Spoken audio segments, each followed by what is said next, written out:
Did Norman Salant talk to you? Okay, good. Sorry, I should have sent you a message already. I know you probably wants to go on there. Okay. It's good. Good to see you. We're on in 10 seconds, so get ready to have a good time. This is exciting. It's nothing short of 5, 4, 3, 2.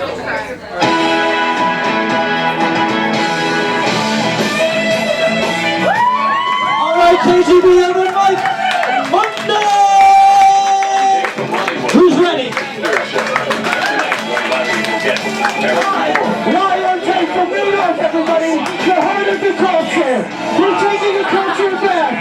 We're getting into the culture bathtub! We're on Open Mic Monday! We're getting clean here! We've got Jason Tractor! We've got Julie! We've got Cannonball! We've got Mickey Bones! We got Francine! We got so many stars here tonight. Thank you all for coming out. Thank you.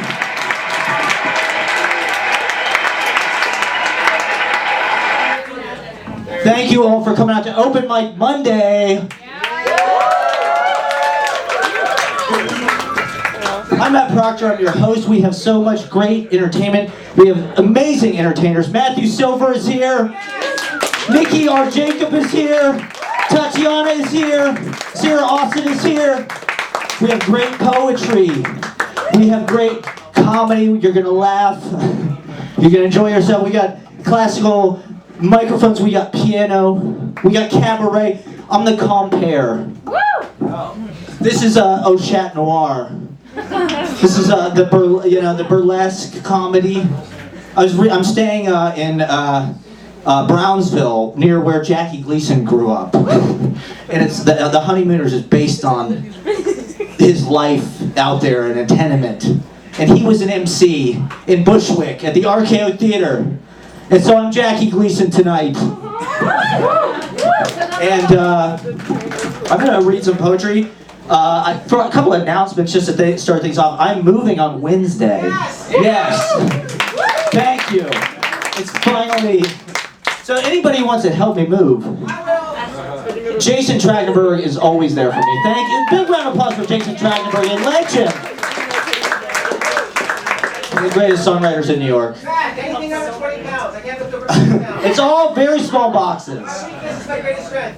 Fantastic. We will get the light, the fragile items. Thank you. But anybody who wants to help, it's at 21st and 9th in Chelsea. So I'll put an ad up on Instagram, and you'll get extra credit at the open mic. So this is community college, and I was listening to the news today that in the New Yorker magazine they had an article about the enrollment for the humanities has plummeted. Apparently, the enrollment for the humanities has halved since 9/11. So this is the humanities. This is our ragtag renegade college, and I was a humanities major because I have humanity and I care about humanity and I care about the manatees and I care about the animals, and so they should call it something other than humanities, because I think it just is about life and loving life and understanding life, and that's why we're here to smell the poetry and the fragrance and to taste it. We're here to taste it, everybody. So have a great time up here and relax. It's everybody's very supportive, and we have a great audience. This is the best show in New York, I think, right now. Billy canceled. We should get a Tony. So I'm going to start things off. This is a poem. I've been living with Greta, that Valiant housewife, who you may know. She's one of our open mic. Shout out Greta, one of our superstars. I've been learning so much. They're so cool. And so thank you, Greta. I'm doing an artist in residence program, so I'm staying with a different open micer every week. It's my way of getting to know you. And so then I'll write a poem about you next week. So this is about staying with Greta. Trompe l'oeil, which is an art term that she enlightened me to. Sometimes you don't get paid. I'm going to grad school by living with people. They both came home early on my day off. I'm fully cherry flavored. Chicken bites and fries box from Checkers or Rallies, depending on where you grew up. Too many notes, 3 witches sharing one eyeball when they leave the house. Who needs it? Bill Clinton and James Patterson. The president is missing. Chocolate-covered pretzels, 2 iced frappuccinos, imaginary friends in Spice World, the Spice Girls movie. I knew all the words. Leave a tender moment alone. L rumbling over Broadway, a deal unlocking tiny cupboard for the day at 3 p.m. Docks bring you right into the city. There is no beltway strangulating the waterfront. A rain shower of sparks falls all around us from the train's wheels. Shelter Milkshake had to turn down the reading due to previous system lord. What did you do on Valentine's Day? Racing the face of the sun? Motherfuckers be weird. Black seagulls along the glass after years of stressful manhood. Mayhem is my Harley Quinn kink. Mallets the pressure points. Controlled demolition when you were mine. Auditing the workshop, ineligible for scholarship. Painting in Microsoft Word. Where's the sauce? MS Paint or SNES Mario Paint. VHS zine start all over next week for no friendship, camaraderie, and notoriety. A poet needs an apartment to paint in and to love, to read and to make books, amongst an overflowing mound of all their library. Ashley takes my diary and reads it without my consent. Hi, Ashley. Too Short threatened to kill Kay's dad because there were complications when he rented the Liberace Museum for a music video. Trip to nowhere, roaming into the later afternoon. If I let myself think about you, I'd want it. Your hip, your stomach, the soft body, anywhere, like a fleshy statue within, containing energy of a god I pull at with my mouth. Get on top of me, I want you so bad, and you're sitting right there, with a scarf around your face, inflicting damage. Tuscan Raiders, Jawas, Sand People. My last chapbook was heavily about you, but not on purpose. It's just the material I had laying around. Caitlin says my syllabic economics are scarcity mindset. Franco Herrera gets up early, drunk and hungover to go to work.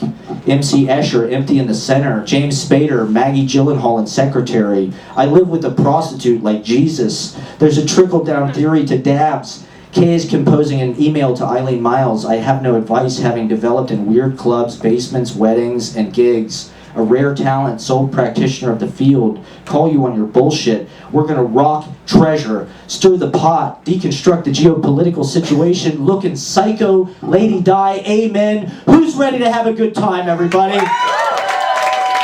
We got awesome poetry. Thank you all for coming out. We're gonna have magic in the air tonight in New York, in Manhattan. And our first reader, can we have, it's a 2-drink minimum, it's 5 minutes per performer. 5 minutes per performer? So thank you for coming out, we're gonna have a great time. Can we get REG up to read us some poetry? First things first.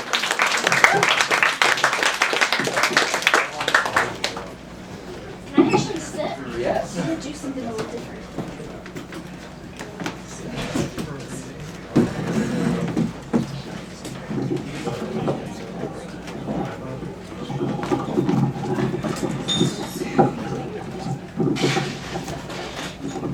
Alright, I'm going to do something a little different tonight. I actually decided to bring a sort of contained story within a novel I'm working on. So you're going to hear a little bit of fiction. It's a little depressing, but I'll try and make it good. Alright. We pulled into the parking lot of a sleazy motel. The crumbling facade was broken up by windows and chipped doors. Stay, Mom instructed, slamming the door and leaving me to bake in the heat. I was staring straight at it. This door had been hers. The fake wood laminate peeling away from the composite beneath it. Perhaps it objected to the lie of its existence. Perhaps it objected to the heat. The car had taken on a smell since we'd driven south, like wet earth and stale something. I couldn't place it. It made me uneasy, though. Then keys jingled. A middle-aged man with sun-loved leathery skin was beside Mom. I launched myself from the car and threw my shoulders back. Hi there, I threw at the man. calling upon the Carolina accent that wasn't my own but that settled happily inside my throat as if it knew a secret I didn't. "I'll show you her room," the man responded. His skin, likely once a handsome tan, was now that shade of red which graced the faces of those who spent nights hugging fifths. Revulsion warred with sympathy. "Get it out by end of day or it's going in the trash." Trying not to growl, I crooned my sweetest, "Thank you so much." He hovered. Nosy motherfucker. I bared my teeth more than smiled, booming, "Bye now." He left. Flicking on the light, my eyes swept over the landscape before me. My mother's lips loosed a gasp. Objects in a sea. The room was an ocean, a mountain terrain. Waves of things in an impenetrable shield. Dictionaries, clothes, DVDs, chairs, beads. I stopped trying to identify things. I needed to keep moving. Mom gaped with wet eyes as I stepped into what I might only call it. It carried a smell, or smells, dirt, mildew, cleaning solution, and underneath something I hadn't smelled before yet instinctively recognized. The fluids of a body as it gave way to death. I swallowed my gorge and moved through the flood of things reaching for me on all sides. I climbed atop a cardboard box which bent with my weight. A sheet of black rain fell from it to the carpet. Crouching, I squinted at the dust. Bugs, tiny ones that had perished in the Carolina heat. I didn't have words for what lay in front of me, only a strange curling in the pit of my stomach and a lack of air. It took 4 hours.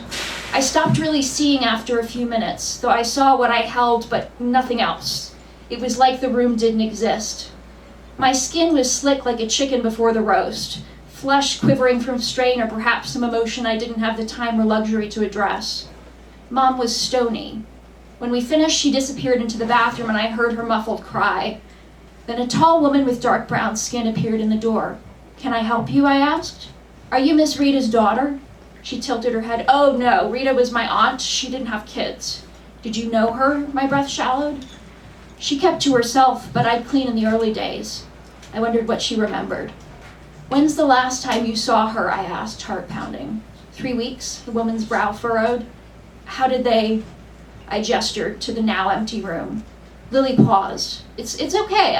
I'd rather know than not, please."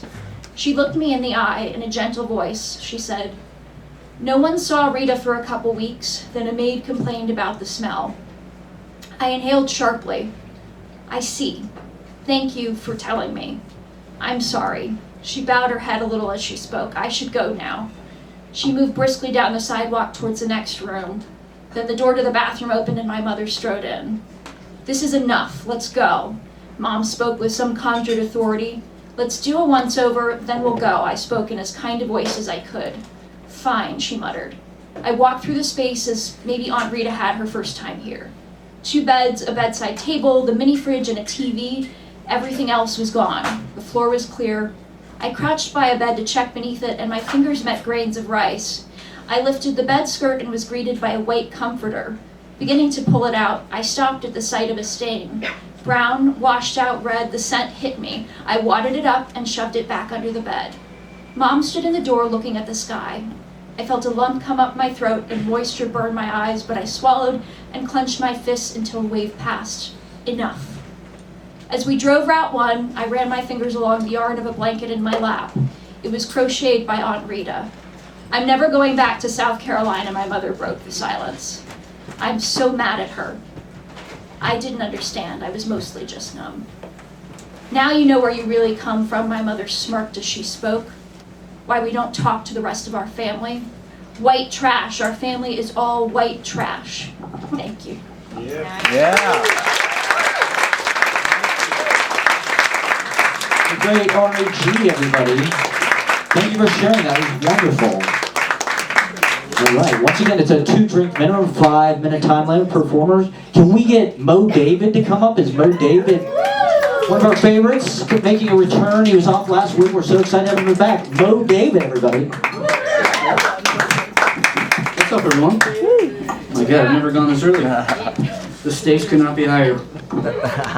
Everything's fine. All right, my name is Mo. This is a book I wrote called Mo David's Blues. Let me know if you want a copy. We can make that happen. This is a piece called Birthday Party Magician. Do you want to see a magic trick? I only know one, but I can do it really well. All I need is a rabbit, so small and sweet-hearted it could kill me.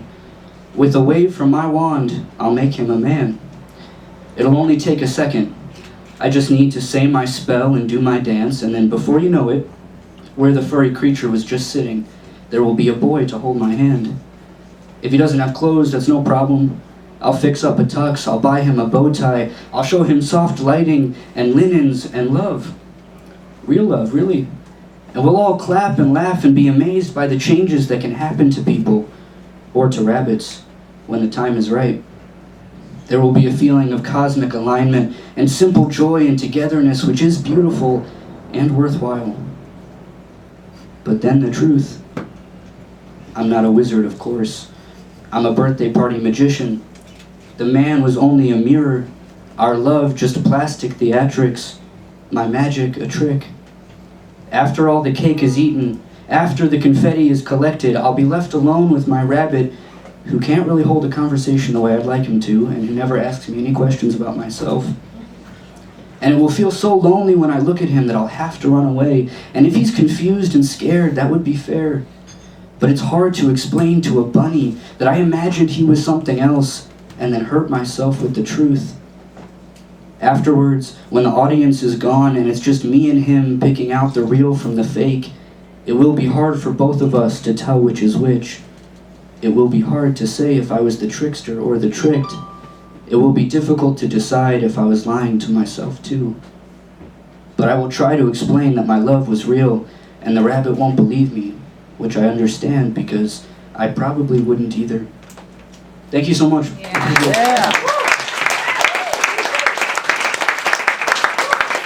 Oh, David, thank you. That was fantastic. We're so glad that you were back this week. It was awesome. All right, this next poet, I was at a reading with last night at the Wordshed NYC, which people should definitely check out. It's a great reading series and open mic they do at the Vegan Kitchen on Carmine Street.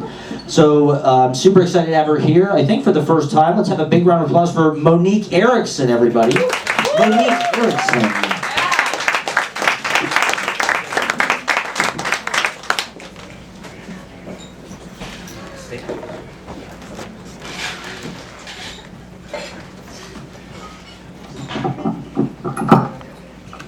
Hi everybody, I'm Monique Erickson. It's so nice to meet you. Thank you for having me. Just a quick note, on March 21st I'm doing a kind of a longer set reading here at KGB Bar. I have no idea which stage or room, but it's happening, so hopefully you'll be able to find me then. Anyway, Avalon, a beach in New Jersey, a Roxy Music album, a Toyota, a mythical island of Arthurian legend, our little soul come down to earth. For all the hours it took to cross the bridge of worlds and reel her in, a kite, a rainbow fish of stars, my sun, her twinkling light bright against the universal dark, she danced through time and space into the closed circle of my arms. Hello, again. In the months preceding her arrival, we affectionately called her Little Soul. Upon receiving my thank you note, my sister-in-law asks, "Is that a name I see, Saul? Is that what the kids do these days, name little girls after old Jewish men?" Raising a daughter is tricky business, but at least we're not in Texas or Alabama, Arkansas, the Dakotas, Missouri, Oklahoma, Ohio, Florida, Louisiana, Mississippi. Did I leave any of those motherfuckers out? Saul, the son, first daughter born to your family and generations. On holidays, she's a little jewel in a sea of men. I'd hoped for a boy who would love me fiercely and destroy my house. I feared the karmic weight of mothers and daughters, her ridicule, my acrimony. It's easy to say break the cycle, but nearly impossible to change. My fingernails dig deep into stone and come back bloody. Almost the minute we confirmed my pregnancy, your mother had a stroke.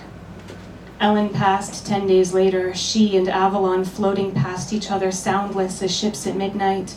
passing ancestral history's genetic code, every secret spinning a golden thread, anchoring Avalon to this world, sending Ellen on to the next. The first time I entered Ellen's house on Farview Avenue, Paramus, New Jersey, she said, "The first one to have a daughter wins." Now the baby and I pass her portrait on the steps down to the basement, and Avalon, still young enough to hold universes in her palm, nods in recognition. "Your grandmother loves you," I say, as a tingling featherweight brush along my shoulder blades replies in kind. Out on the deck, Avalon plays at my feet. Her brother, the black cat, teaches her the joy of shredding paper towel. She is deep in concentration, her little tongue peeking from the corner of her mouth. The red cardinal, our frequent companion, keeps watch. There is a noise overhead, a hawk, or maybe the resident owl. Avalon looks up at me, wearing your mother's face. We drive to Jersey in the rain. Just over the GWB, I begin reciting Ginsberg's Kaddish. There has been talk of keeping Avalon from the cemetery, an old Jewish custom you scoff at, but your aunt riding with us confirms that she, age 5, did not attend her own mother's service. Parked in the cemetery, I curl myself around my baby, bare-breasted in the passenger seat, casting a shield, chanting a mantra, only those in agreement with this soul's highest and best may enter. What is motherhood, if not madness? Stretched to the brink of what is possible, tracing the edges of the cosmos, drawing strength from our elders, learning as we go. Your mother, what's left of her now underground, had little patience for such things alive. Now she weaves the protection spell alongside me. Motherhood makes witches of us all. Thank you.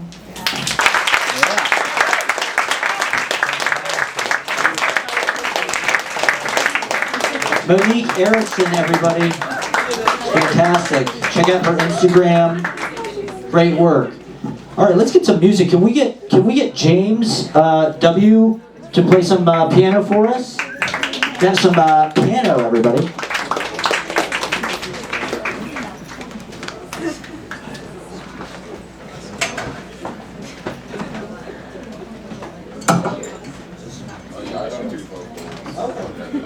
Hello everybody, my name is James, artist name Jewel. I'm going to perform an original piano piece for you all. Hope you all enjoy. This piece is from a new album that I'm about to release. It's called Welcome to My Mind. Yeah.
beautiful. You wrote that piece?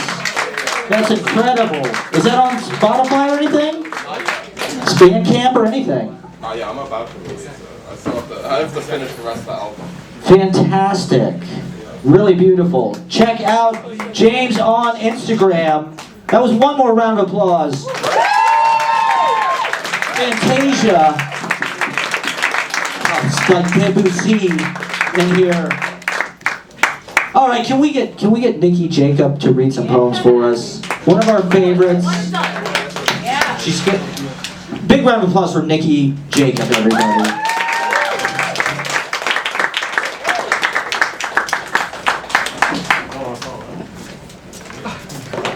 I wrote this one on the way. Yeah. The best kind of Cue this. An entire subway of boring. Then she came in with a giggle, spinned around the pole, and started talking out loud. To no one. New York fucking city. Never a dull moment. Keep spinning, head in the clouds. Keep talking to yourself. Until someday, someone answers you, I guess. Ah, nobody is normal. Everyone is crazy. Some people just spin around a pole and voice it. Others are just too dead inside to even have a reaction. I think at the end of the day, give me a fucking pole. At least there is a life there. She gets out and starts yelling at a stranger. Wonder what is going on with her. She rambles, repeating, Aren't I intelligent? Aren't you intelligent? Aren't I intelligent?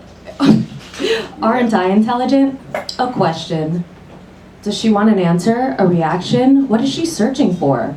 What will she find with her constant stirring out loud? I hope she doesn't get hurt. I hope at the end, I hope all that intelligence doesn't find her trouble in the night. I hope she questions that said intelligence and talks to someone instead of dead air, dead stares. That's all. Yeah. Great subway poem, Nikki Jakob. Thank you for sharing that. It was wonderful. One more time for Nikki Jakob, everybody. Great artist and painter as well. Multi-talented. All right, we're going to have some music. Can we get Norman Salant up to play some tunes for us? Very excited to have making their open mic debut. Once again, it's a 2-drink minimum. Try not to get blinded by the lights up here. I know the fame is like insane, the attention, but the stage lights are bright up here, folks. And if you want to sign up for next week, you can DM me at Easy Paradise Mag for next week, starting now. Starting right now. Go!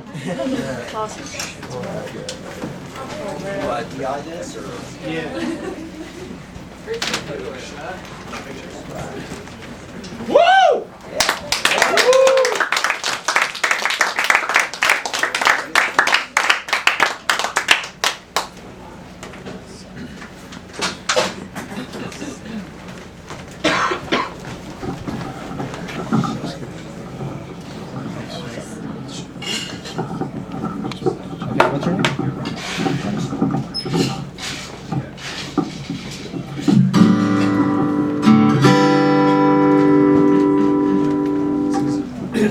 Hi everybody. What's that?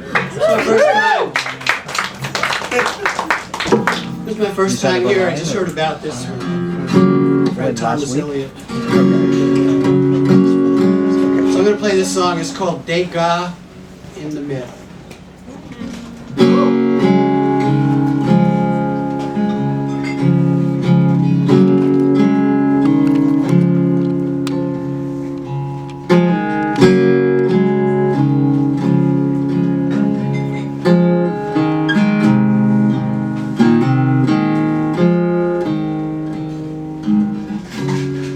I met a guy in Vegas.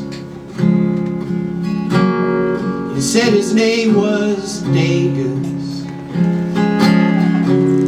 I said, you're the guy with all the dots. He said, no, that's a rock. As the light grew low, the air sparkled with dust.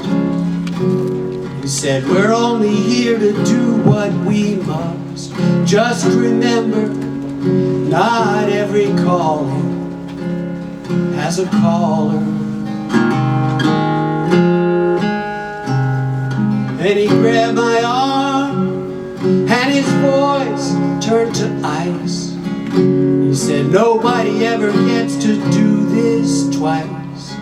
Joe, just listen now, what I'm telling you. This is all but a painting of shadows and shapes and blue. Yeah. And then it seemed for a moment he drifted away, but suddenly snapped out of it, and I heard him say, but all will be well. Listen to the stories we tell. It's always the same under the sun. We're sheep in the meadow since time's begun.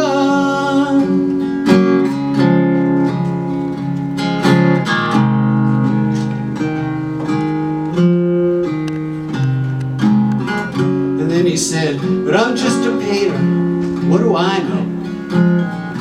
You're talking to a relic from a long time ago. There are more beginnings here than you'll ever find endings to. And any door standing open might be closing on you. So I said, then I promise I'll do my best. But will you promise back to fill in the rest? The old stage, it's broken. There's so many holes. And all your ballet shoes, they're just worn out soles. But he said, come on, it's just a joke. A life's work of a spoke. Just learn your purpose and learn it well. There's no time to waste.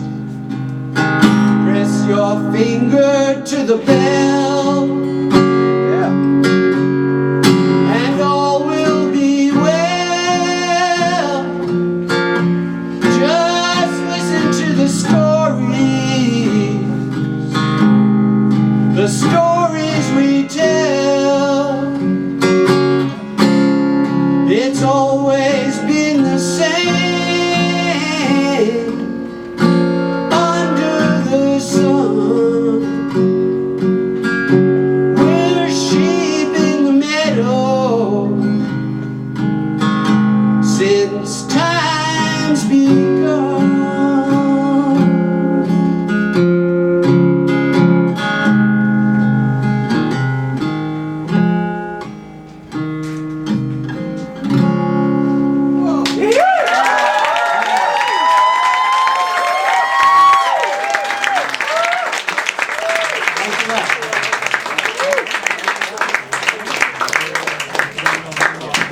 Norman Salant, everybody.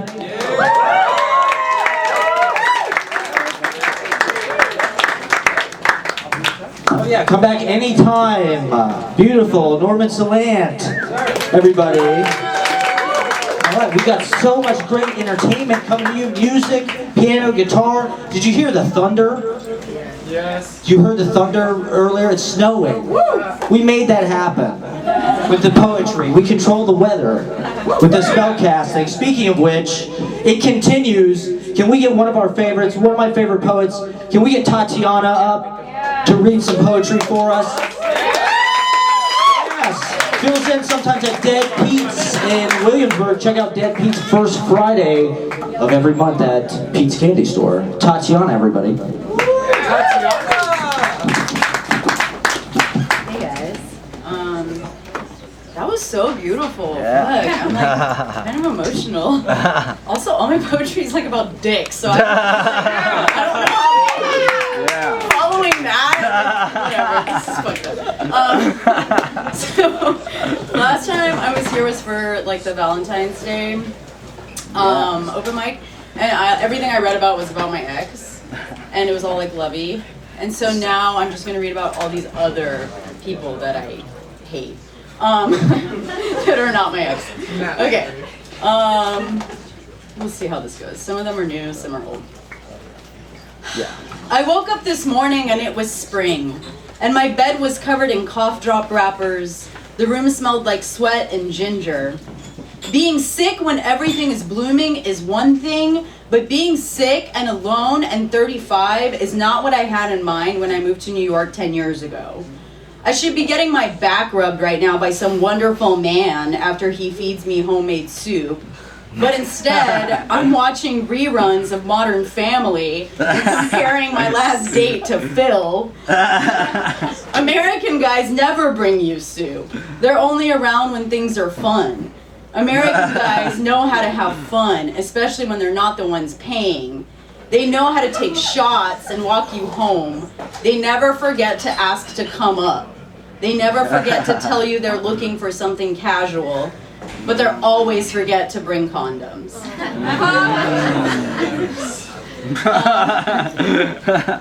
Also, I really hope this person's not here. This poem is called Jules. I flip through my phone trying to remember which one of them smells better. Because that's what it comes down to at 2 a.m. Because all I really want is flesh, and everyone on the L train looks so sad and the same. And all I really want is to get drunk and fade away, and his name is Jules, and he'll do. When we're fucking, I'm drunk. Because if I wasn't drunk, we wouldn't be fucking. He's been wanting this for a while, and I'm finally too fucked up to care who I'm going home with. And Daniel didn't pick up the phone, so now I'm here. I read him a poem about my grandfather, and he starts to cry. And I wish he'd stop. He kisses me, and his lips are so small and dainty, like a woman's. And even though I can feel his mustache on my upper lip, it doesn't quite feel manly enough. It feels fake. He fumbles with my shirt. He's so excited, I can smell it on him. All I'm thinking is the shirt was $100, silk, and he better not fuck the buttons up. I didn't want any of it, but I didn't even think about saying no, like no was a word I left at the bar when we walked out together. He goes down on me. I remember moaning, but it took effort. He starts fucking me. It doesn't feel good.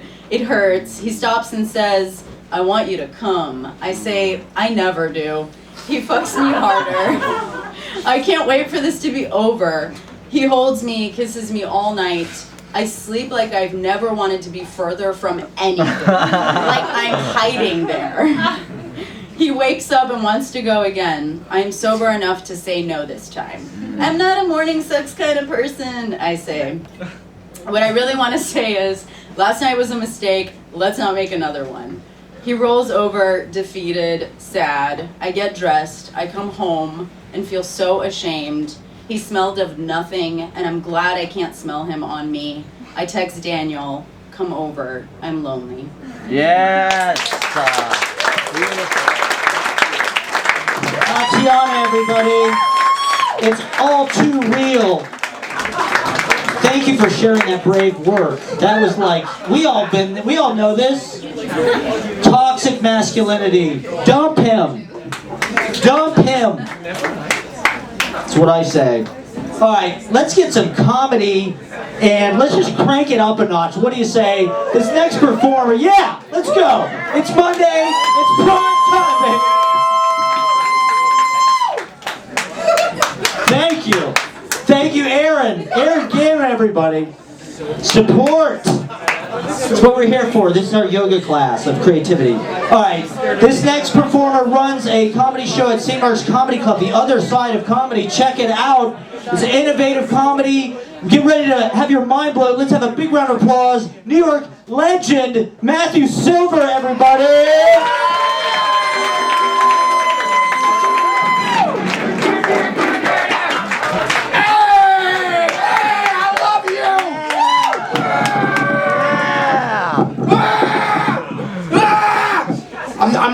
comedian. Sorry. I'm not a comedian. You said I was a comedian, but I'm not a comedian. I'm not the funny guy. I don't want to be funny. It hurts to be funny. I want to be like expressive and poetic and beautiful. We're all beautiful, right? Woo! What do you mean no? What do you mean no? Inside. Let's go. Come on, guys. Let's all go deeper inside. Come on. Right now, in the moment. Here we go. Come on, deeper inside. Right where all the shit is, right here. Come on.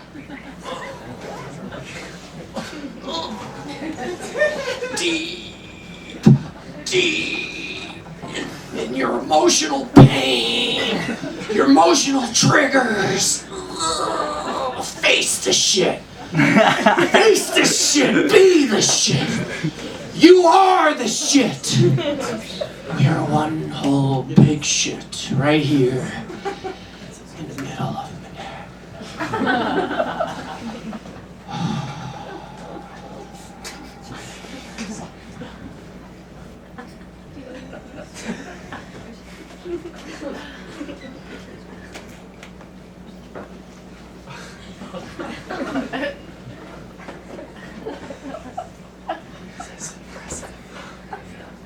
All right, good job! Are we alive? Are we alive? Are we alive? Are we here to experience all there is in life? Are we ready to jump off the cliff? Like the full card? The tarot card? Yeah. You don't know what I'm talking about? Yeah. You guys a bunch of idiots! Come on, study your fucking tarot cards! It doesn't matter. It matters, but it doesn't matter. Because that's why I come to these things. Because it really doesn't matter what you do. It's all just gonna be faded in the cloud. In the cloud. Maybe you'll remember. Maybe you'll remember one thing. What? Or fraction of a thing. I don't know. You could have a drink. You'll fade it away, you know? It'll be gone. All those brain cells. I was he started me off as a comedian, so then the pressure's on. Then I had to make you laugh. I was going to come up here and be a spoken word idiot, you know? I was just going to say what's on my mind, my brain, my fucking brain. Why does it have to keep talking and judging and critiquing? The real fascist dictator, everybody, is the brain. Your brain's a fascist dictator. Kill that motherfucker! Because you think too much! You judge! We judge too much! I don't like. Is this the way we've been living our whole lives? Me too, I confess. I'm not any better than anybody else, but you know. Like when I was young, I was like, I was so stupid. I would be like, you guys are uncool. I did that. And I said, you're cool.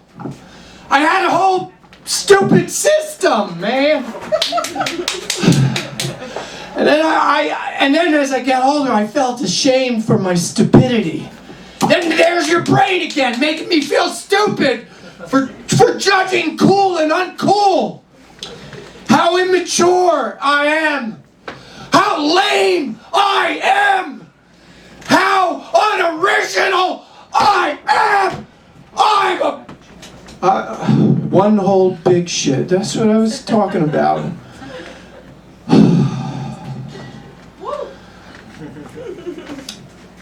How's everybody doing?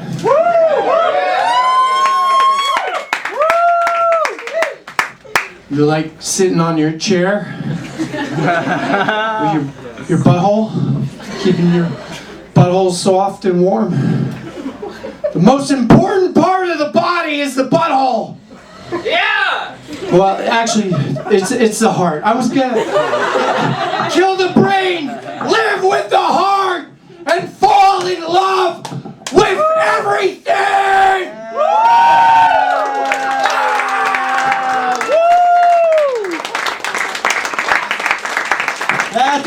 over, everybody! Fall in love with everything. I don't mean to pigeonhole anybody as an artist. If I say you're a comedian, you don't have to be funny. Not sometimes. And if you, that's what the open mic is great for. Poets play music. Do step out of your discipline. That's what it's about. Matthew Sever, one more time. Not a comedian. Not a comedian. Doing a spoken word thing. All right, can we get some poetry from the great? Check out her Instagram poetry. I want bad words, right? Check it out. Please, it's really worth it. I love it. She just posted a new poem the other week. Let's get Sarah Osit up to read some poetry.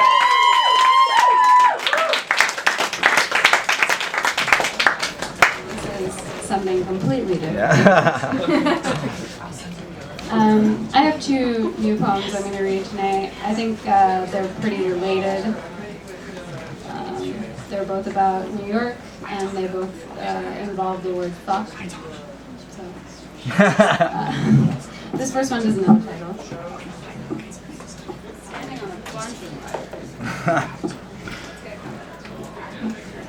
Also, I read off my phone now. It's very new. Second time. I kind of like it. Okay. This one doesn't have a title. Have severe doctor appointments canceled due to anxiety. To truly get inside would be merciless. Tiny, tough skin to make you say, hey. What book are you reading? A moment of decay in 2 umlauts. I can't help you. My language goes as far as being very loud and long when talking, and on paper very regulated. I have no other outlet except figure I might have been untreated, interested in making things better. In regular religion, my second name translates to the woman who was fucked because my first name could not procreate. If you want to ascend, here is the new token city, is a good place to lose yourself. Woo, woo, woo!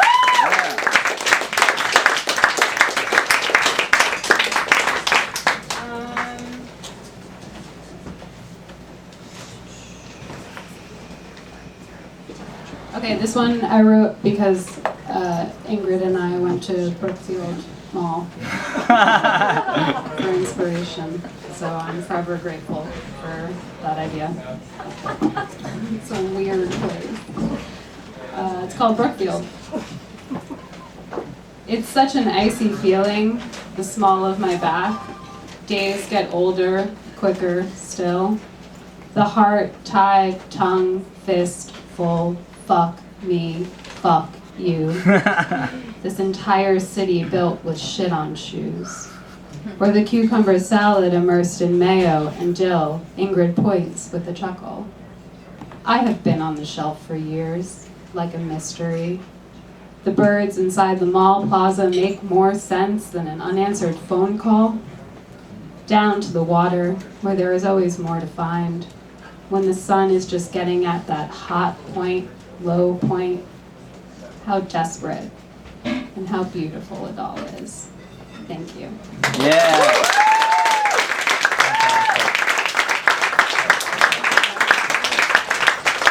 Sarah Osit, everybody. Check out Funny Bones or Bad Words on Instagram. Great stuff. Let's get, can we get Marcello Vincenzo? Who was with us last week. We're very excited to have him back. He's going to read some excellent literature. Thank you. I had no idea I was going right now. But we will begin nonetheless. Anyway, thank you for having me back, everyone. Yeah. Last week I read an excerpt of my novel, so I thought it would be appropriate that I read some poems this week. So we begin with a poem that I wrote recently called Velvet Hours. 1. On the concrete, I think of my sister, while I sit beside a sister-like fire hydrant. It is so warm and so soft, glowing like the fireplace of the moon. And because the moon is out, I think I've fallen below the line of stoicism. For the past week, the marriage of my life has been insomnia and splendor, both the two smiling grooms to my groomsmen. It is only out here where it is so warm and soft with kindness that I take the moment to acknowledge my pride. Not in the terms of my vanity, no, but rather of a simpler cloth that I am cut from. I am romance. And I find that within anything I do, anyone shall find praise so easily, like the expected pillbug under a shallow rock. Those who see it too demand the elevation of my breaths and thoughts, things that dance, just as we all do, under the street lamps of ourselves. I do form intention, and for that reason I am precisely the alchemic mixture that bubbles up, then over. Another day, another week, another waking dawn before we roar, a bus is filled with cater waiters, black and white and red-socked things drinking themselves to death and back with corner store coffee and old fruits. The cigarettes come later in the yawns the smoke replaces within our lungs, later in those yawns before the sun, after the moon, there is a gleam of patent on the leather of the street, which is surely to be piss up close, which is why I look from a distance. I'd rather the shine be leather. No one can wear heels here. No one can wear anything, really. Boston was an anglerfish, just dark enough so you can't see it coming. And New York is a waning gibbous. Both will take you by surprise, like the English coast. Of course, that's what my sister says. She is fond of the moon since birth. And under those dim street lamps of distant provinces, there are cataclysmic cha-chas, 1, 2, dancing feet like a Tuesday afternoon.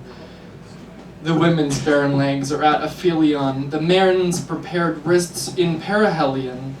Where Charleston used to be the rave, now in the dark there is Russian roulette just outside of the oil lamp glows. By the ferry building, couples and thruples take to the sea by means of shoes that should not be exposed to water. We have danced under a sculpture before, but now it is only carnivorous cries that kiss the laughing of the tapping dance shoes. No one can see the bow. I step aside and away from it all to look at the party and churchgoers of my life unfolding themselves. They are drunk on revelry, excitable by the aqua stars, and as they sing and stumble on their arms and voices, I know that they all belong to me. Their loveless and soundless humping, I know you would like the image. Because before the morning there will be a gunshot of excited and eloquent insults. But for now there is only us and them. I am not in love, but I know what I mean when I speak of the party of my mind and those that attend it. Outside, in the opulent champagne that is a puddle of New York's finest yellow, I find a glimpse of you in the whoop of a drowning woman. Where once there was a beauty from afar, replacing it is the only reality of the coming daytime. And the daytime has no shine. It was better then. Wet and happy they all return to dry land. Then, in the open air of the sky, the guests have long checked and taken back their coats, and now is the hour that their jewels rise on necks and things into the wakening white pinpricks above. And this is a second poem that I will read for you today.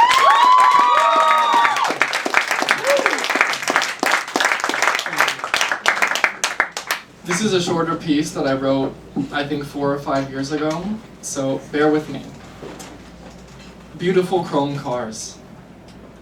I will die in the summertime, when molasses drips from tree limbs and cicadas hum from beneath our dirty feet, in the dead of summer. Mid-July, perhaps, with a moth on my arm. I will die in the summertime, when winter is but a memory and the body is no recollection of what it is like to be cold, cold as a corpse, but hot like mid-July. They will pass through the summertime, awaiting the fateful pluck of an old man's banjo, welcoming autumn. I always loved autumn. She will cry through the summertime, failing to catch breath from that suffocating mid-July, sitting alone with her thoughts on the porch of Italian plains. And in a form of the past, those beautiful chrome cars will glide up and down American streets while children watch and ogle in envy. A trumpet will mourn in the summertime for all that has passed through the terrible world. But somewhere, the trumpet will cry out in a symphony of melancholia. It is true, I will die in the summertime. When the sun weeps ink and the trees stab their fruit, when wisdom thrusts her child into the square to be broken in half, and ants roam the earth. I will die when summer approaches in that smooth ivory chariot that escorted Elijah to heaven. Not many can say they will die in the summertime, but on my shoulder a moth shall perch, and in a crisp river my body shall be placed to float among the reeds and stalks of sugar cane, while in the distance a molasses tree oozes fruit of life. I will pass in the late of summer, and I will not be mourned, for the earth will only just be bathing in the golden rays of morning sunlight. No one knows it, but I will die in the summertime. And I know this for certain, because it was in the summertime that I was born. Thank you, everyone.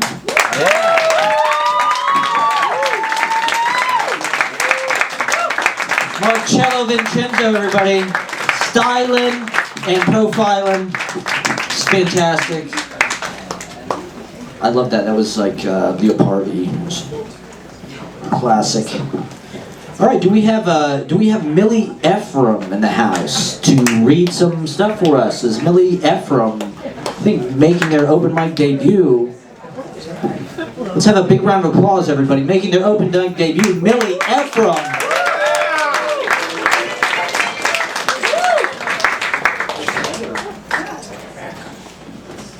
So much stuff. The title Yeah. and more. So, I'm reading. Wow, these really are blinding. Okay. Well, it's good because then I can't see everything. I'm reading a scene from my new play. Yeah.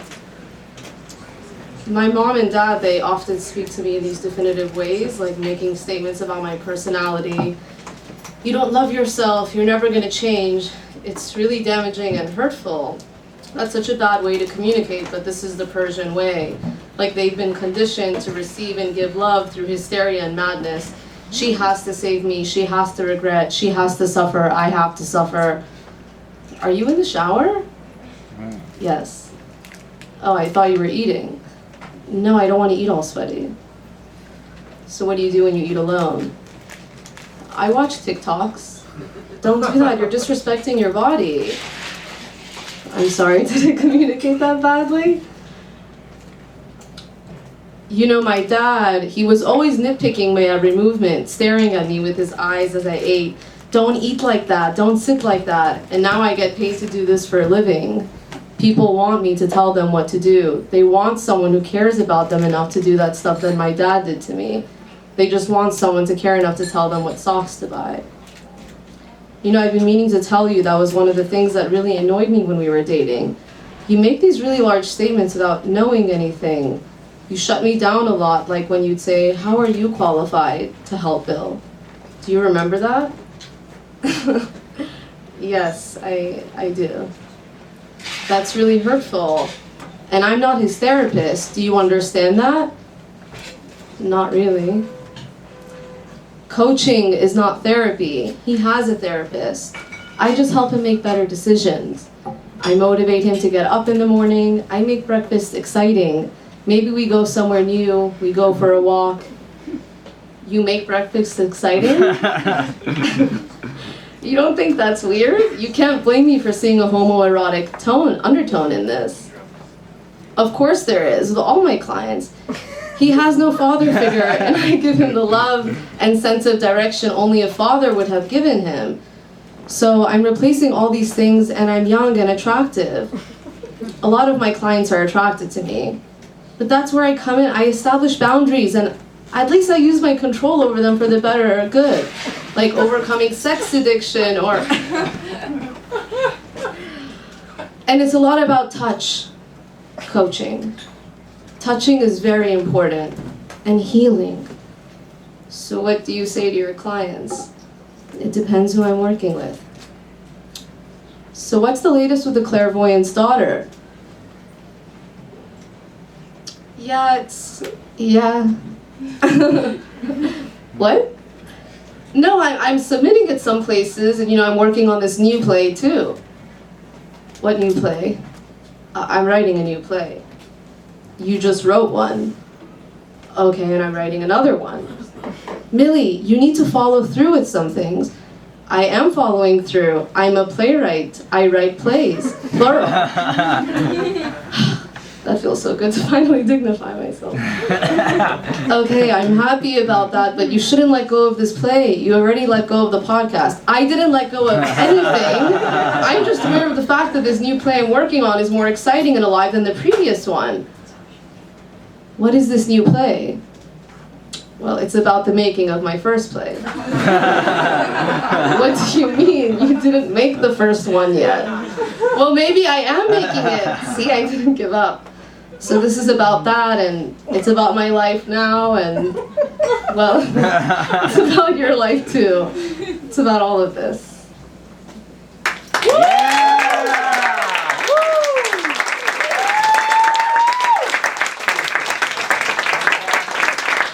Millie Efraim, everybody, with the meta play within a play, the Charlie Kaufman eating itself. One more time for Millie Efraim. That was fantastic. Doing both the parts. Come and do all the parts. That's what we're here for. All right, we're going to keep it going. Can we get Sarah the Mouse? Is Sarah the Mouse in the house? Bottoms up. Also making their open mic debut, I believe, in the blinding lights here at the Red Room. New York's premier showcase for Tomorrow Stars. Yes. Tomorrow Stars today. I mean, come on. This is better than TV, right? This is better than America's Got Talent. This is the X Factor. All right. Sarah the Mouse, everybody. Woo!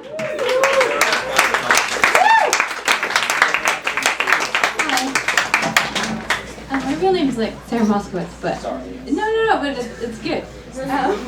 This is a song.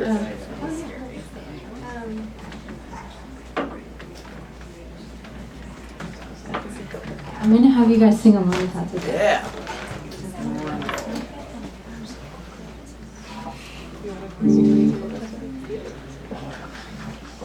You'll figure out where to do it. And if you've heard it before, help everybody sing it along.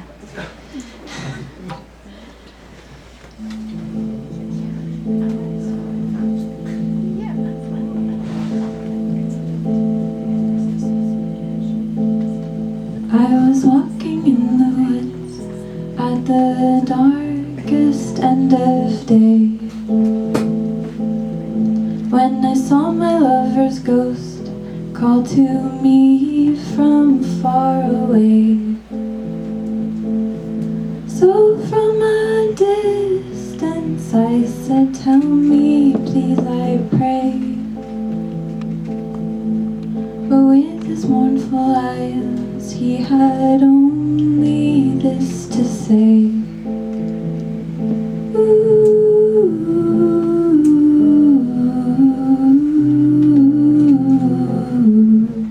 Cause he's a ghost.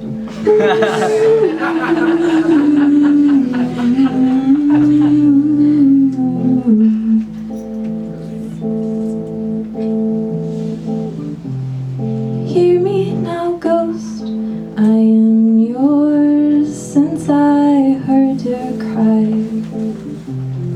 One day I know We will haunt the same countryside. Here we go.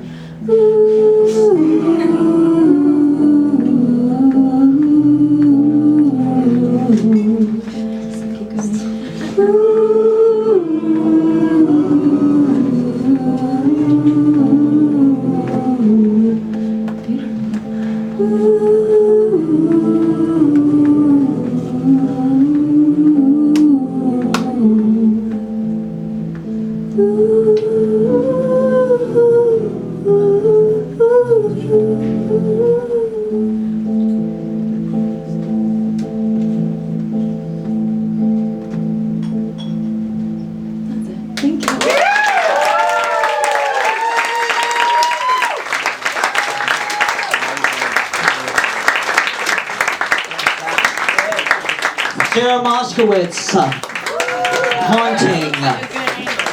That was so beautiful. Thank you for sharing that. Please definitely come back. That was amazing. Sarah Moskowitz. Check it. Come on. You can check out, I'm tagging people in the Instagram stories, so you can go to Easy Paradise Mag and you can visit these artists' profile and check out their links and buy their merch and contribute to their Venmo. Give them, yeah, exactly. Thank you. All right, let's keep it going. Can we get Alison Haley up? She, I think, yeah, one of the greats. Alison Haley, everybody.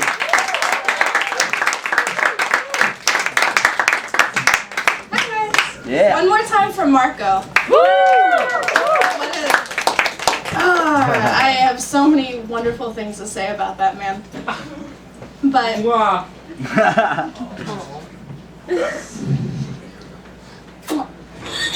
but I want to start talking about cocaine. Yeah. My first part, I'm going to read 3 if we have time. And the first is called My Current Explanation for My Actions and Excuse for My Addiction. And it goes, I do cocaine because it's an effective way to make friends and influence people, especially in this city, more specifically in this economy. I do cocaine because there's a Dominican guy with a Messiah beard and a God complex who sells the cut kind I like at the bar on 5th and A. I do cocaine because I sound sexy with the sniffles. I do cocaine because when I rub shoulders and pussies with that beautiful neurotic Nepo baby and only she comes, I have to sneak to the bathroom to get an orgasm's worth of dopamine one way or another. I do cocaine because shaky men and girls and theys offer it to me readily and rhythmically at pianos, raves, and all the subsequent afters. I do cocaine because it has a taste that I can discern and judge, and in that way I have some avenue in which I can exercise a superiority over a pretty Rick Owens bitch when I tell her definitively that she bought a bag of fucking baby aspirin for $50,000. I do cocaine because otherwise I speak so softly at Sophie's. I do cocaine because I am not happy at the Fashion Week party merely on the merit of my sober mind. I do cocaine because 4 in the morning is too early to go home and be alone. I do cocaine because any time is too early to go home and be all on my own. I tell myself that I do cocaine so I can write 20 new pieces before noon, even though I rarely do. The fucking gag is that for all the snow I've snorted, I've almost never paid for drugs, which sounds like a brag, especially given the fact that I'm a prude for fun when I'm not being an absolute slut for satire. It would be a grand display of an arguable self-discipline to be truthful in saying that I have quit it today, but it is so much more glamorous and sweet to sniff sharply at the end of a nut production billionaire's rolled $100 bill, roughly rub my nostrils with my frantic fingers to discover caked in boogers, such a rare imported luxury at the tip of my fingers. Thank you.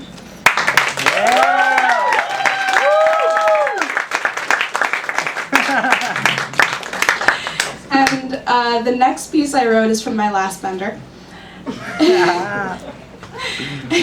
Y'all do coke. Yeah. But it's called suicidal star stuff. I am circling a drain I have fallen through before, and I, a jaded whore, have such surrendered my longings and leanings for serenity.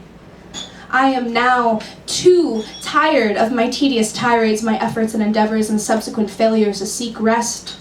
Such executed attempts only to be met with turbulence, turmoil, and trouble, as now you can see my arms are stretched and slipping into every direction by forces I feel but do not know.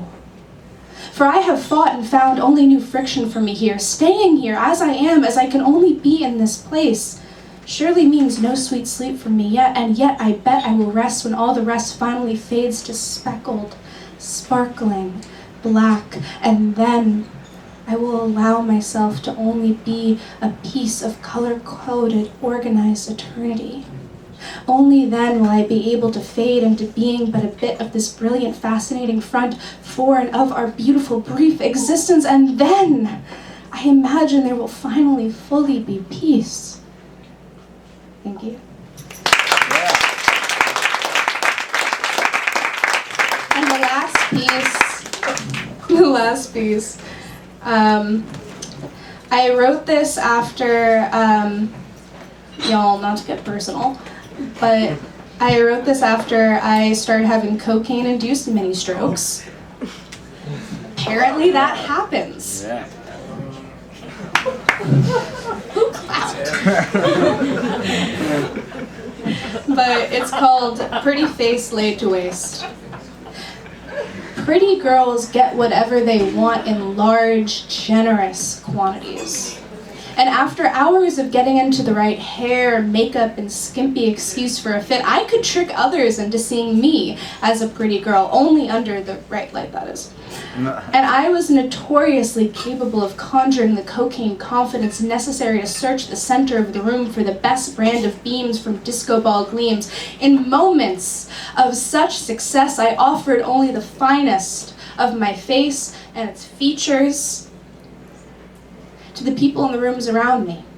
So I would too be perceived by them as pretty enough to be offered everything I wanted in large, generous quantities. In that way, in those days, I could be thought of as essentially the same as all the girls who came by it more quickly and honestly than I, but I felt I was better than them.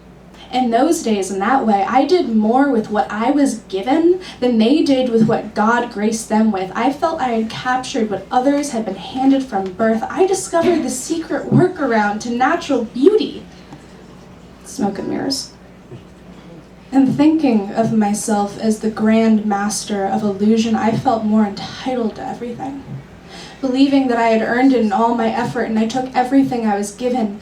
Gleefully, I took the money left on the nightstand in crisp collections of blue, the men of ambition and high social stature, the women of beauty and good background, and all the drugs I desired to my own detriment. The more extended, the more I snatched like stealing. I demanded everything in exchange for allowing others to closely view and use me. Even being offered everything, I was always grabbing, clawing at some seemingly near but distant more, and in that endeavor I had forsaken all warnings, fables, and tales of Narcissus pertaining to such particular pleasures and such massive sums. Now, I am forced by evidence and unspeakable events to acknowledge that I betrayed myself, my sense of ethics, and my body by all the things I facilitated in the name of glamour and gain. I tried to excuse myself. Even then, I tell my breaking body that I only indulged as much as I was allowed, only as much as I was encouraged, but I know better. I silenced the warning signs and sounds of several of my systems, all screaming that I was actually hurting myself. All I feel now is that pleasure fully transfigured into pain, and this now pain is more than any of the pleasures I have ever felt. This finally acquired more leaks the color from my skin, moves my heart irregularly, denies oxygen to my brain. I admit there's no right light to make me look pretty with all this current raw material of mine. I'm afraid I look more fatigued than even club lights can forgive. I used up everything I had to offer, and now it is all depleted down to nothing. All I can ask for as I am is what I need, but I find this unpretty self even denied that when I beggingly ask someone to come to the hospital so I don't die alone. I nearly die these days knowing the truth others will only figure or find out at their end. That when you have nothing left to have taken, you will find that others have nothing they are willing to offer you. Thank you.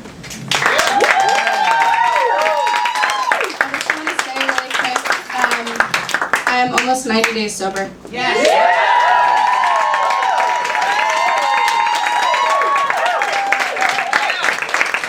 Alison Haley, everybody. All right. Once again, it's a 5-minute time limit, everybody. Let's try to maintain the 5-minute time limit. We have a lot of people to get to. Next up, we have Hannah Meyer in the house. We're looking forward to hearing some writing from Hannah Meyer. Is Hannah Meyer out there? How about Kim Pettit? All right, let's get Kim Pettit up to do some amazing entertainment for us.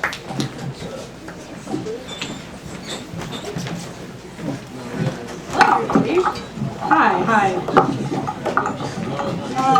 How are we tonight? So many people here. It's so nice. Everybody's so talented. These pieces are beautiful. Okay. It's the first time I'm performing this. I'm a little nervous. Yeah. You're gorgeous. Stop. Thank you. Tell me more. I feel so scared because it's been 25 years of discovering who I am, and the answers are clear, and the journey is not near, and I really do fear because I have an identity crisis when I'm with my peers. I'm seriously worried that I'll never figure it out, just mimic personalities of the people I'm around. It's about my self-doubt. It's something I've uncovered in therapy, a trait from my childhood that stuck with me, what my therapist calls chameleon tendency. And basically what she explained to me is I aim to please even if that means nodding my head when I actually don't agree, laughing at a joke when I really want to scream, holding things inside that need to be released. It makes me feel absolutely fake as fuck. I torment myself for it later, then have to pick myself up. I am my biggest hater, and when push comes to shove, there is no power greater than believing I'm enough. But really, that's a bluff. Convincing myself is tough, so I just take another puff. Cause for some reason, these beats in these trees help me foresee with ease, think pragmatically and make my brain believe it's really not as hard as I make it out to be. But then I feel the need to check my privilege, cause this perspective is skewed from the view of someone who came from someone who was part of the group that designed all the rules, believe themselves superior solely because of a skin hue. And although I don't think that's true, on my forefront, these brain cells are the same that reigned and then formed us. And by us, I mean me and my inner monologue, like myself and then the voice I hear back in the song. There's no color in consciousness, racism is a fraud. A manipulative stance pushed to give in advance to the ones who cannot dance, keep power in white hands. And long after those prejudiced presidents are buried in the ground, their pictures printed on paper are continually passed around. And since the birth of this nation, those dead faces spend most time in white spaces that are racist because the system's working exactly how it was intended when it was placed in. It's a topic that seeps through the pen whenever I write, and so I honor that voice and try to shed some light. Get us to notice and push us to focus on unlearning these potent potions. Spoon-fed to the masses via curriculum and classes, brainwashed and gaslit, America is tragic.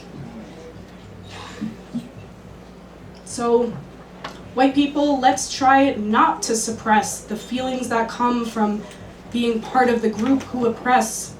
Our white guilt is something that we should work to address. But why should I feel guilty? I didn't own slaves. It wasn't me personally who did all those awful things.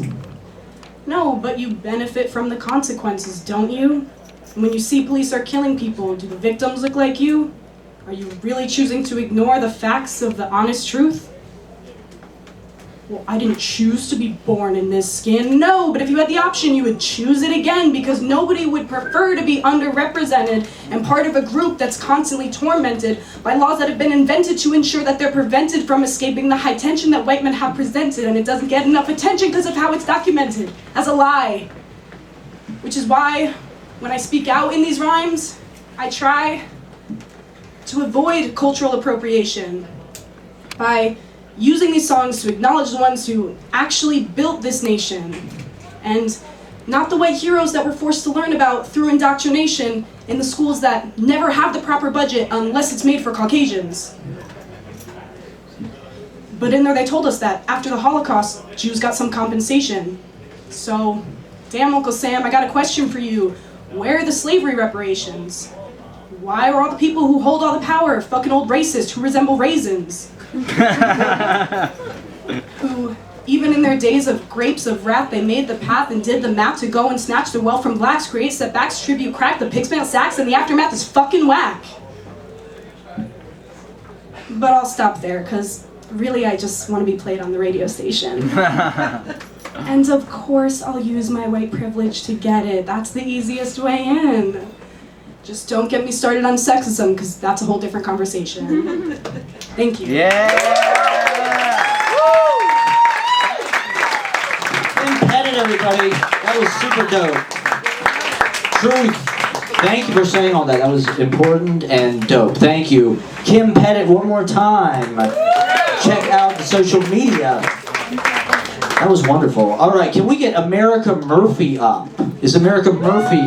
All right. I think making open mic debut. Let's have a big round of applause for America Murphy, everybody.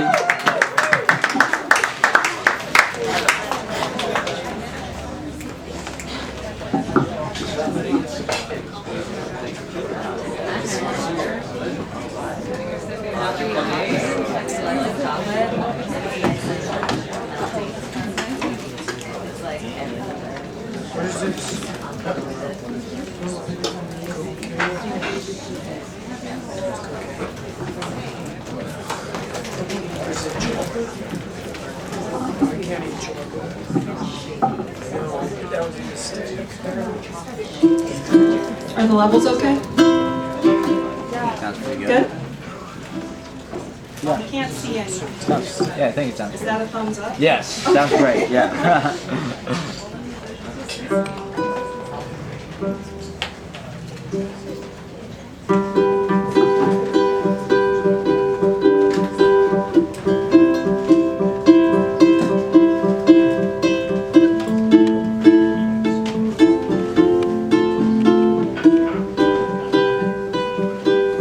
If I really think about it, it don't make a lot of sense.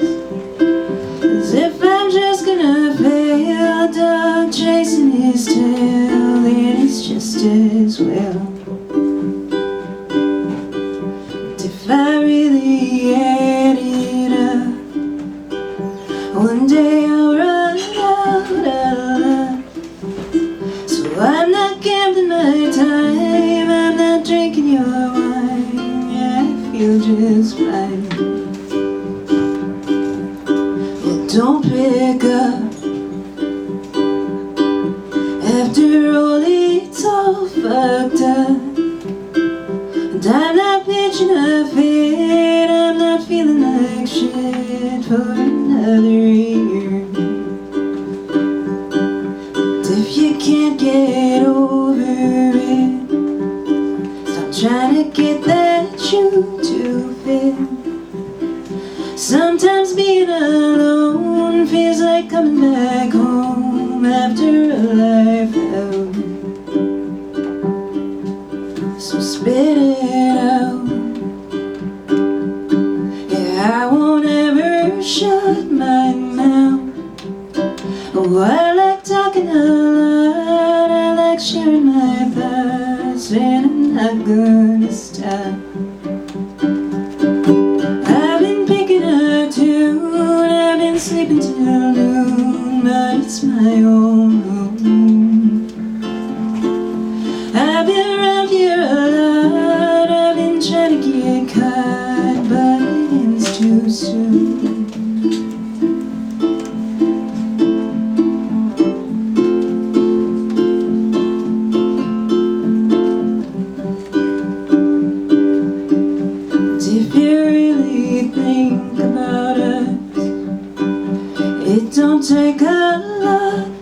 just.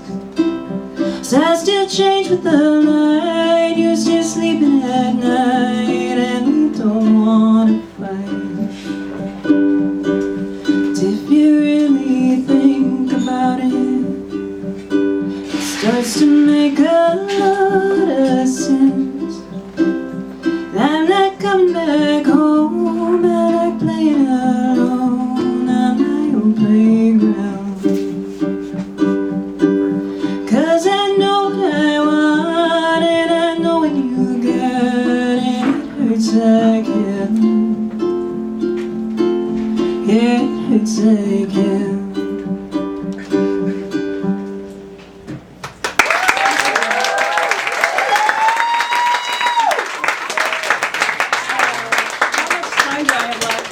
Maybe like one short one or... A short one? Yeah. Yeah.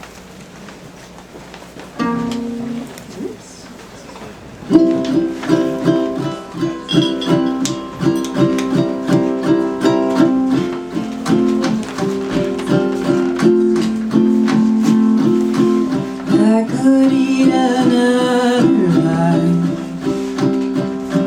or I could ask you one more time. I don't know if you loved me. All I know is it chilled me to the bone.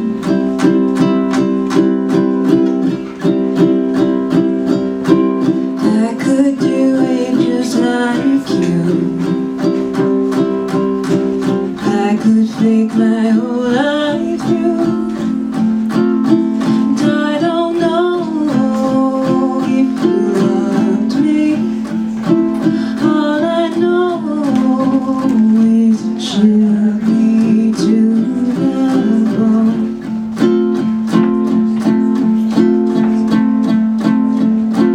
I know you won't sleep at night, feeding like a parasite. Oh, I don't know if you loved me. All I know is it chilled me to the bone.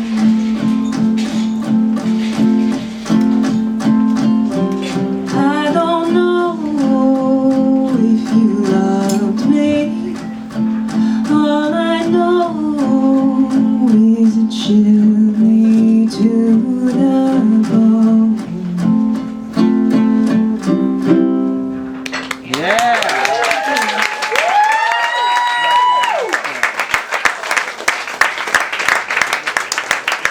That was phenomenal. That was great. American Murphy, everybody. Ladies and gentlemen, do you have a SoundCloud or anything that we can check out? Bandcamp or Spotify?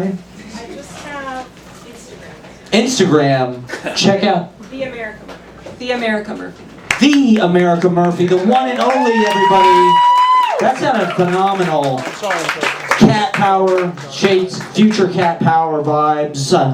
That's star power in the making, everybody. It's gonna supernova. You saw him here first, you know? You'll be telling people. All right, can we get Rueben Sindo Acosta to read some poetry for us?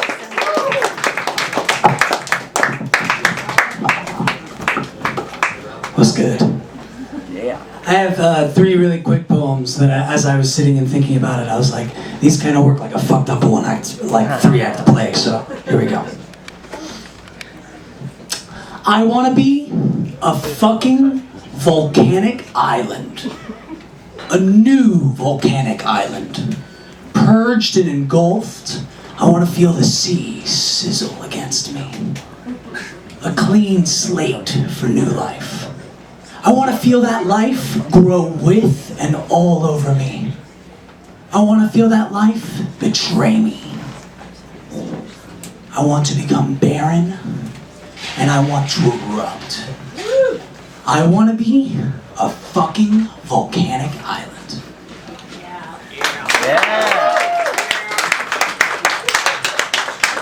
Now, if you picture that same person who did that poem, this is another part of the play. It's called fan fiction.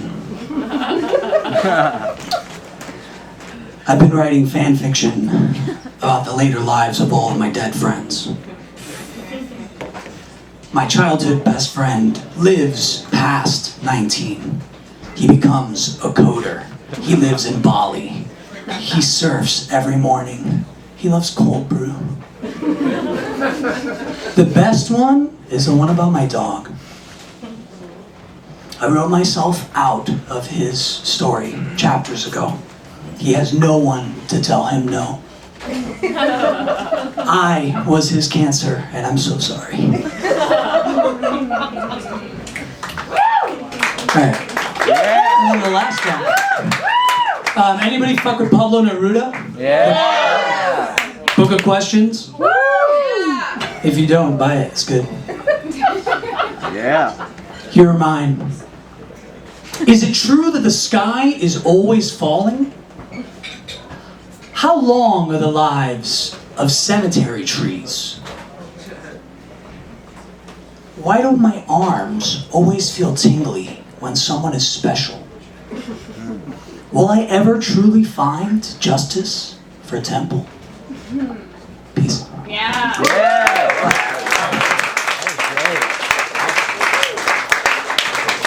Rueben Sindo Acosta. Hopefully we'll see more of Rueben at the open mic. That was fantastic. One more time for Rueben Sindo Acosta. Rueben Sindo Acosta. All right, do we have Vika? Vika Talks?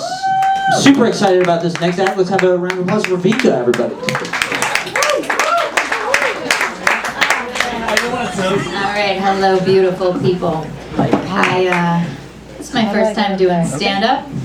Although I'd like to thank a 4'11" Ukrainian spitfire of a Jewish mother for preparing me. So naturally, all my stand-up is dedicated to my mother. It began in the womb and continues to this day. What's your name? Leyla. There was a moment where I really felt like my mom became the biggest feminist icon beyond Gloria Steiner. I came over and she was making these meat patties called kotlety. And I walk in just a mess and she looks at me. She goes, Victoria, bird shit on your kid, what's the problem? I go, Mom, Lamia's got engaged and I'm the last one. And it's like everyone's playing Red Rover, and no one wants Vika to come over and build a life with them. She looks at me and she's annoyed. She goes, Vika, you want headache? Okay, date a man. I go, Mom, it's not about the headache. It's lonely being single for this long. Can't you understand? She goes, you know what I understand? Yeah, it's painful being single and lonely, but honey, being in a relationship and lonely is so much worse. And half your friends are jealous of your freedom, and you don't even know it. And in that moment, this relationship, mythical relationship I put on the pedestal just came crashing down, and my inner hopeless romantic came down with it, and I realized that my mother is saving me from a life of suffering, connecting myself forever to this very linear narrative of what it means to be happy, that only if I am chosen, that only if I am with child does my life have meaning. And so very dramatically jumped on my bike in sunny Santa Monica and ran toward the beach and wrote a letter to my inner hopeless romantic, and then deleted myself off all dating apps and proceeded to have a love affair with a man 10 years younger than me, and then the next month 20 years older than me, and this is how we deal with life. And so the apple doesn't fall far from the tree, because a couple blocks away was my mother's mother, my grandmother, and I was so frustrated one day. I come over and I'm like, I don't know what I'm looking for. What am I looking for? How do you have a 40+ year marriage like you had with Diab, my grandpa, bless his soul? And she goes, Vika, you must find someone to carry your lipstick. It's that simple. And she proceeded to tell me how my grandfather knew that she hated carrying her lipstick, so he would put it in his pocket and they would have this one look. And I immediately flashed my entire childhood. I thought they were just smiling at each other, kind of constipated, but it was their code language. She would tilt her head, he would tilt his head, and then he would give her this lipstick. And so I was like, okay, I need to find someone to carry my lipstick. And she goes, show me picture of the boy. So she never calls them men because in her book they're all boys. And so I hand over my cell phone and this poor guy's Hinge profile. She flips once and she goes, stupid eyes. I'm sorry. What witchy powers how do you know? How do I? She's like a German Shepherd at an airport that won't let damaged goods through. How do you know that? And so I don't believe her. And here's the thing, never not believe your elders because they've lived through shit. So I go on a date with this guy and he is dumb as rocks and I'm so profoundly disappointed. And Graham's, she died 7 weeks ago, and now every time that I'm looking through these Hinge profiles, he's got stupid eyes. Thank you. Vika Talks, everybody. That was fantastic. I love that. Please come back. That was wonderful. Vika Talks on Instagram. Check out the social media and the content. All right, can we get Andrew Steiner up to keep it going with the big round of applause for Andrew Steiner.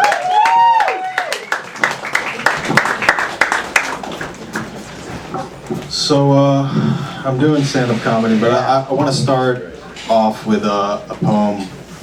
Yeah. It's called Jeremy, You Are Not Here, but your stink-ass breath is. Jeremy, I miss the days we would walk around Central Park with hot dogs in our hands and dreams in our testicles. Jeremy, I miss your smile when the chemtrails fall on deaf lungs.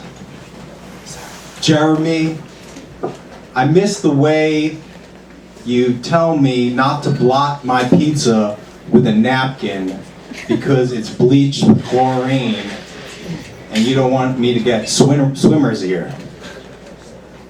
Jeremy, I like Chinese food too. Jeremy, why did your mom give you such a stupid name?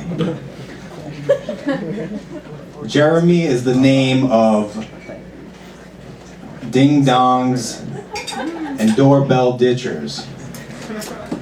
Jeremy, Wu-Tang Clan might be something to fuck with. Jeremy, good luck in the afterworld, because you, my friend, are dead.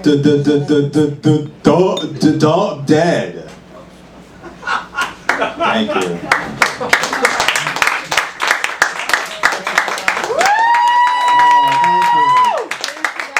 I did, thank you. I just wanted to see if I could make up a poem and make you guys think I was reading it. And I don't know, did it work? Cool.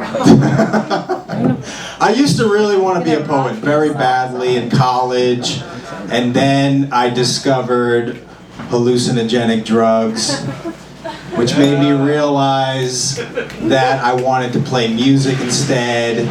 And it also made me realize that I was spiritual, and it also made me realize that I like skipping class. Yeah. If you've done mushrooms, you know they work exponentially. Like you take 1/8, you talk to God. You take 2/8, you realize you're God. You take 3/8, you realize everything is God. And you take 4/8, you realize you don't understand fractions. Yes. I failed out of college, went back home to live in my mom's living room, the uterus parts dos. And my dad was not happy with me. He was always trying to convince me to get the same job as him. Andrew, you gotta be a teacher, they got great benefits, you got a retirement plan, it's you get the summers off, then you can do music in the summers. And I was just like, Dad, you're miserable. Every day you complain how much you hate your students. And he was like, yeah, but they graduate every year. And then I'm like, yeah, but you seem to hate the new batch with the same fervor as the last class. So what are you talking about? But besides, I would say to him, those who can't do, teach. And he was like, well, those who can't teach starve on the street with a needle sticking out of the tip of their penis. And I was like, I don't think that's how you do heroin. And he's like, a lot has changed since the 60s, I guess. So I went in search of my meaning, my path in life. Because there's this thing in Japan called ikigai, which means your role in life is something that you love doing, that you're good at, that there's a need for, and that also makes money. And I had no idea what that was, because music sure as hell wasn't making money, and I wasn't even good at it yet. I recorded like 5 songs of me just like strumming random open strings, and then fucking caterwauling to it, saying, Jeremy! So I went to this Zen monastery, and eventually I got a meeting with the master, and you're supposed to just kind of like show him like your meditation, but I was like, I need to ask him, like, can he see through all my ego and tell me what I'm supposed to do with my life? So I asked him, like, can you tell, like, what is my purpose? And he said, you don't exist. And I said, well, if I did, what would I do? And he said, not rock and roll. So I left the monastery, and I wound up studying jazz. And I'm a pretty terrible jazz guitarist right now. And I kind of eventually switched to stand-up comedy. And I don't make any money doing that, so I'm seriously considering teaching. Or if any of you have a job, please see me after the mic. Thank you very much.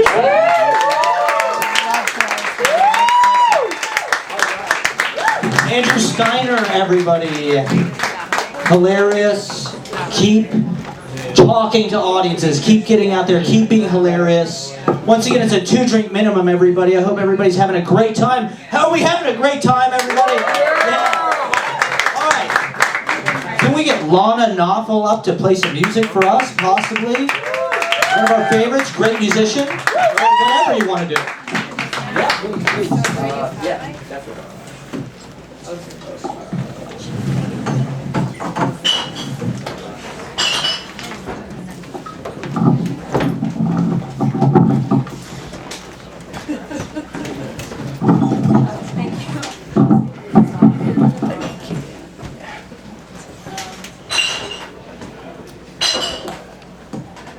Does it? Okay. Yeah. Hi, my name is Lana. I'm gonna be singing a song or 2 if I have time. I probably don't.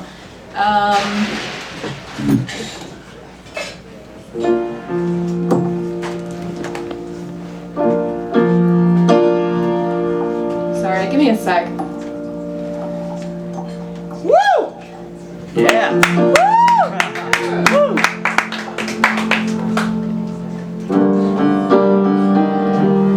This is a song I wrote. It's called Friends Getting Older, if you can relate.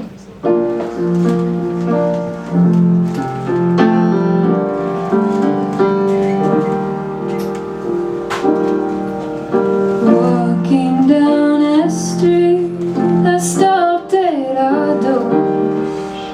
It's funny to stand. Is the mic loud enough?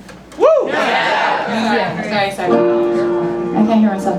Walking down a street, I stopped at our door. It's funny to stand where you once stood before. Friends getting older, worries are both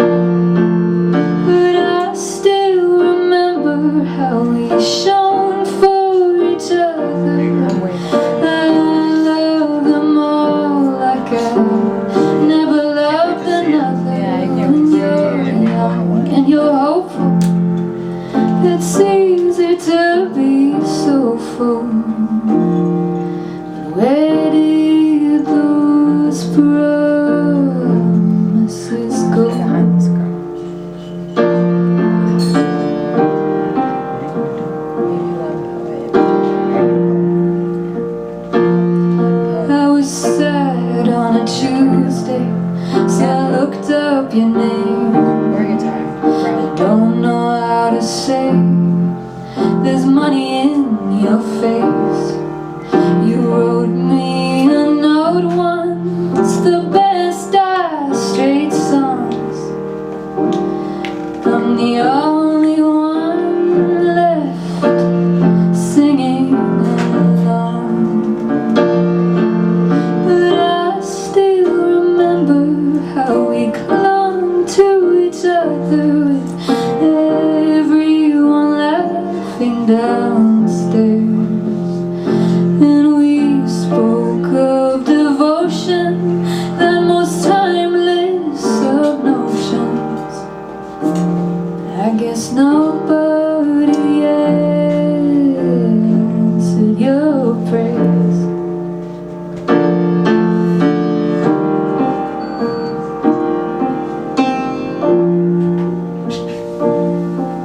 Someday you'll be married, maybe a baby in tow, happy in knowing you did all you were told. And the memories you carry of a girl long ago softly surrender to the waning. Oh, the waning of time.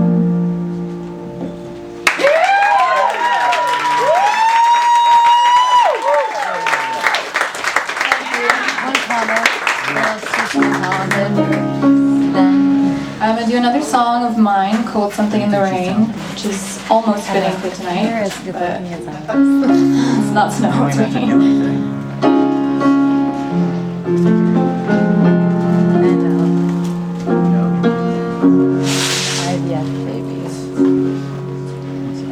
There's something in the rain makes me sure I'm not alone, wondering how someone can come to love and me in that same trying breath. To know what you have lost is not a burden, it's a ghost. I lost the one thing I never knew to count on. Still always count on you. Ooh, there's something in the rain, something I can taste. I feel like maybe day will break.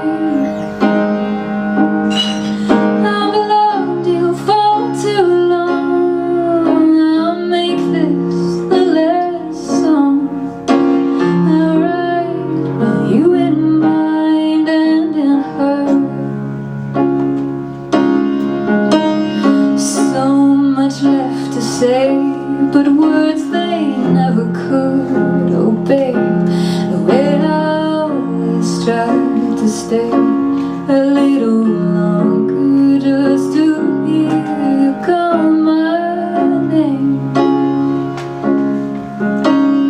Blinded by the trust I put in you, only someone I once knew, and in all I someday could still make it through. Ooh, there's something in the rain, something I can taste.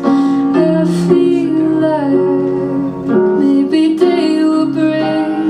Oh, your mistake.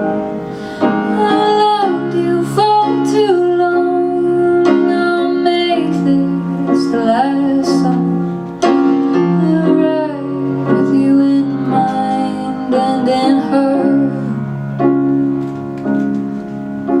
There's something in the rain that makes me sure I'm not alone in having tried to hold a man up at the hands of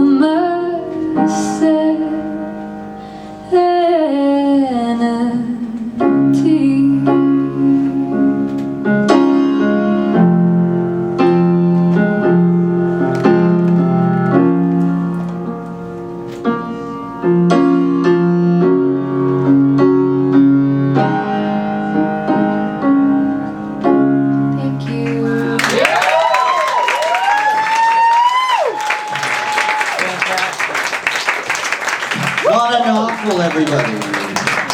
Check out social media and do you have a Bandcamp or a Spotify? Not yet. Almost. Not yet. You're amazing. Beautiful. Can we get Philip Lee Diab? Is Philip Lee Diab to read some poems for us?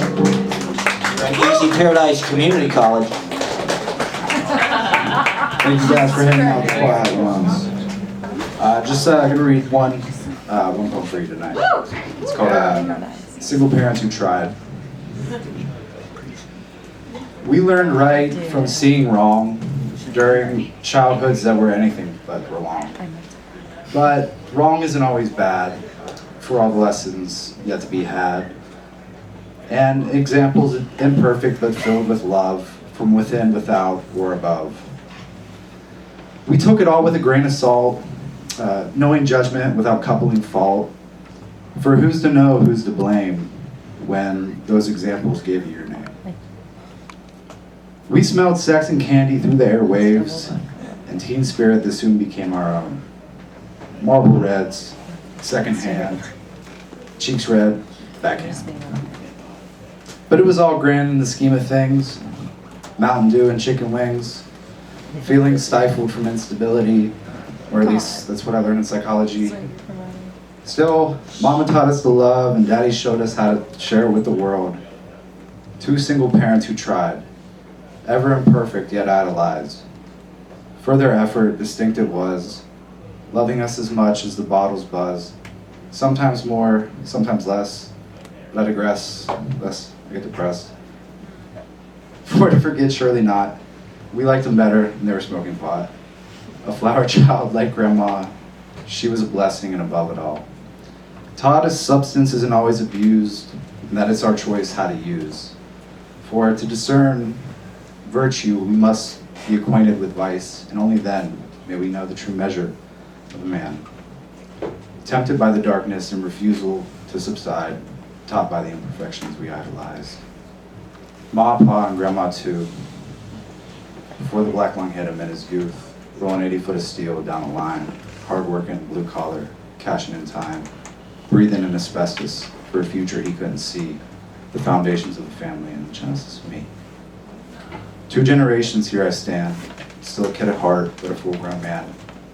27 and ain't trying to join no club, make it 28 and rise above. Worldly desire, lust's cold fire. And find a face to call home, and plan out a future, family foundation of my own.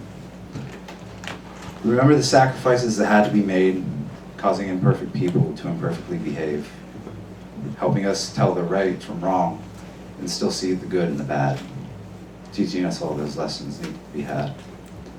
Single parents who tried, we thank you, sometimes blame you, but never shame you for your efforts and our fleeting youth.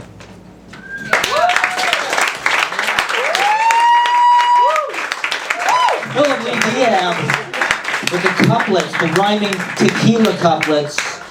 Fantastic. Thank you for coming out. We have Francesca Maglione.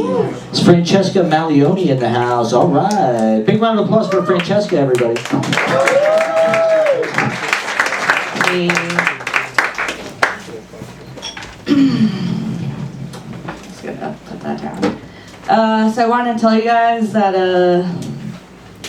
I feel like I have to tell you I'm going to do comedy. I feel like I have to make that clear. It's an unusual part of these kinds of mics. But you guys are awesome. That's what I'll tell you guys.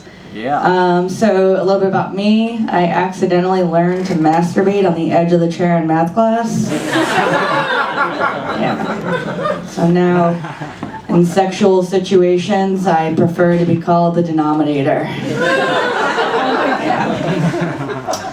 I am a submissive, a bottom, if you will, in the BDSM community.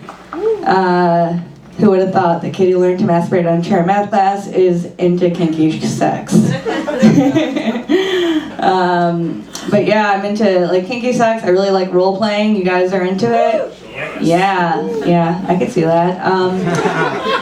But like sometimes you want to spice things up, but I'm tired a lot of times. If you guys can relate to that as well. Yeah. No, not you guys out on Monday on 11:30.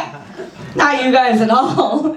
But when I don't know, the whole time before I came up here, I'm just gonna say, I was like, I'm really worried to stand on these wires. I'm like, just stand on the wires. And then like subconsciously, I'm like, I'm not gonna stand on the wires. All right. But anyway, so yeah, so my favorite role play is cleaning up the club. My favorite role play is when I'm tired is I like my husband to pretend to be a security guard at the mall. And I pretend to be a mannequin, and the mall is closed, we have a secret romance. You don't have to do a lot at all because neither party moves very much. It's amazing. If you do want to, spice it up a little bit, if you have a segue, incredible! Incredible. Another one of my favorite role plays is where my husband pretends to be a widower, and I'm a medium. And he's come to me because he misses his dead wife. He wants to connect with her one last time.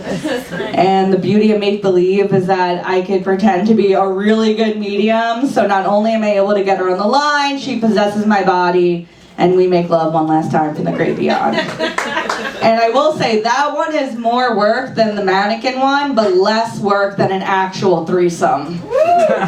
Yeah. Or if you've never had a threesome before, like great gateway threesome, like fake ghost threesome, try it out. See if you like it. Feelings won't get hurt. You might get possessed, but I think it's worth the risk. I think it's worth the risk. Do you guys think that, clap if you think that dry January is basically Alcoholics Awareness Month. Alright, I'm just gonna read on that one. But right, because it's like, I'm not a big drinker, so like the idea of like setting up a whole month to be like, okay, we gotta commit to not drinking for this whole month. It's like whenever any of my friends tell me they're doing dry January, I'm like, oh my god, I'm so sorry, I didn't know you had a problem. I'm like, I'm here for you, I'll have a beer in your honor. No, that's rude. I support people in whatever kind of conscious state they want to be in. I told myself I was going to keep time so I could do two things, but I lost time. Andrew, where am I at? Oh, sick. Okay, cool. But yeah, so like I do drink, I do party, I have done a lot of drugs, but I think that I am a responsible drug user, and I'll give you guys an example. Recently I went to a rave and I was rolling on ecstasy, and I went to the bathrooms, which are basically just porta potties, and they were filthy, and I was so surprised that they were filthy. I don't know why, but I was like, this is unacceptable, this is a rave, this is not rave culture, it's not plur, and I was like, I'm gonna fix this.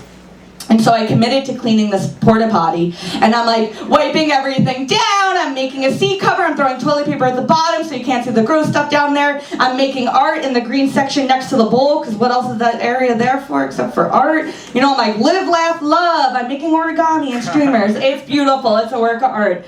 And I'm like, wow, how responsible of me. But also I'm a little cocky, so I'm like, I need to see the face of the person who gets to use this porta potty. So then I proceeded to stand there and wait with the door open until somebody needed to use the facilities, and a gentleman approaches. Sir, over here, this one's ready for you. And it's a rave, so he trusted me, and he came over to my porta potty, and he was like, oh my god, this is beautiful. And he's like, how did this happen? I'm like, I did this. And he's like, oh my god, I need to do something for you. I'm like, no, it's okay, just pay it forward, leave no trace, you know what I mean, like leave it better than you found it. He's like, no, I gotta do something for you. And he's like, do you want to do some cocaine? And I was like, yeah, I do. And so I went back in the clean porta potty and did cocaine. Alright, I'll leave you guys with that. I'm Francesca.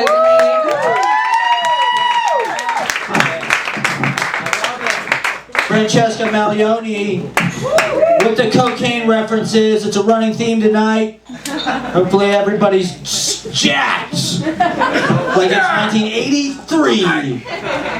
And we're doing we're skiing here. And this next poet gave me a gift. I'm gonna open it right here on stage, awkwardly. Thank you so much. It's cocaine! It's cocaine! Woo! Alright. It's a note. I'll read it later. I like to read notes privately. And then, oh my god, there's cash money! What? There's a note on the couch. Get a bride. It says for past poetry. So don't let them tell you there's no money in poetry. Because I make like $20 a week.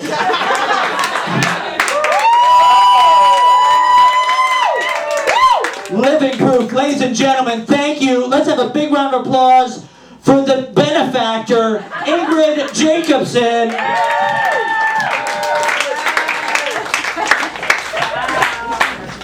Thank you, thank you. You missed reading the other $10 bill that said for future poetry. This is because I bought some zines from Matt Proctor with no money, so I owed him some money.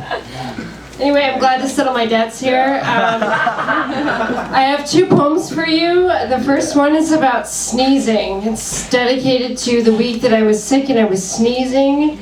Also to the monk who once told me, I mean, he told a lot of people, it was in a book, but he told me, and all of us that read this book, that sneeze is this beautiful thing that cuts through all the layers of your consciousness. Like, you can't think of anything else during a sneeze. It's like a perfect meditation. I can't claim my poem as a perfect meditation, but this is, you know, I'm doing my job here by transmitting this little bit of Zen to you. Yeah. Woo! From your high cave flows a creek of melt. Each inhale undulates through wet forest. And within these woods, a visitor. You may not feel it at first, but the press has arrived. Hiker with an iPhone, 4-wheeled pros, network digits. Snipers watch from the lymph. The mind rumbles uselessly nearby, machine plugged into haystack questions. Is there anybody out there? Meanwhile, grizzled dignitaries in you entertain star-to-body contact all the time. No what's for dinner. Always eye of laser versus red carpet. If they fire, you will make a pitcher's mound of where you are. The lights are going dim. All thought in the stands disappear. You are about to throw 40,000 fast ones. You are Jesus Tinoco to Aaron Judge. Your work is too well received. Along for the tour that inertia gives you, you are God on high. The wafer is the one quick breath you get inside your breadly body. Collapse of your trinity, the run into record, expulsion of the alien who flies away to his blessed bases. Yeah.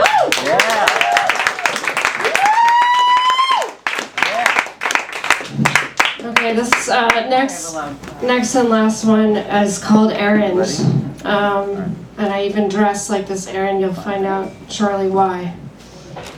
Errand. The drop last spent, some other ooze, bit broke, got lost, or imagined only. These are the paths to target. Also, I was nearby. Return substantiate another trip. All start in the mind, which must clear its shelves for the brightness of everything.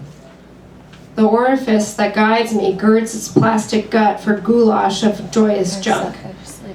Whatever exists at home withers upon recall. Here, even the band-aids are blessed with design. Socks talk.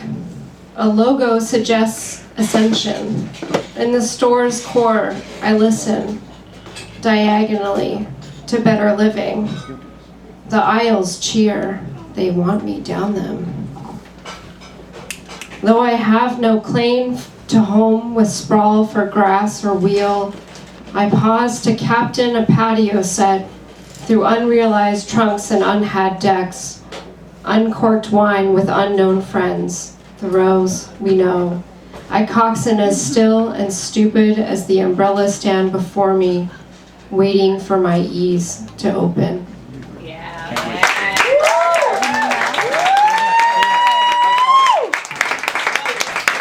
Ingrid Jacobsen, great poet. Check out the work. Check out the social media. Smartphone, is it? Something. It's smartphone. Smartphone, yeah. Check it out. On Instagram. That's right. There's reels and stuff. These are my chapbooks. I've got the goods. If anybody wants to buy them, they're ready. All right, this next performer I'm super excited about. Don't have any idea. It's going to be awesome. Let's have a big round of applause. Making their open mic debut, everybody, Leyla. Let's get Leyla.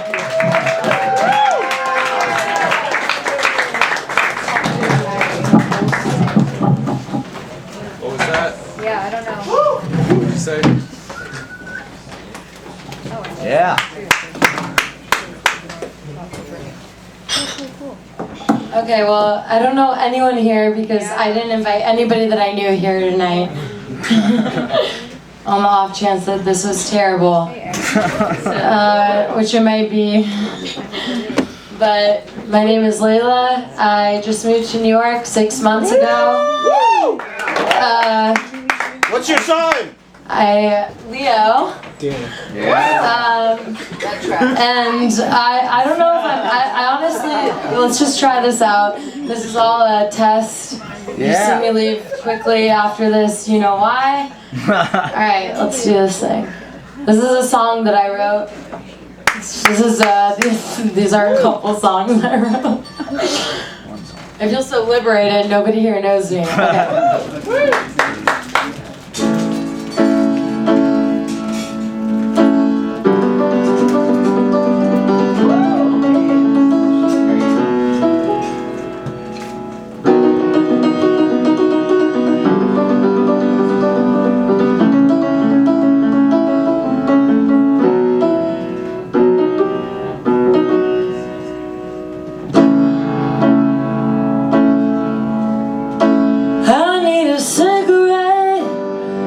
Forget the way that my heart bleeds.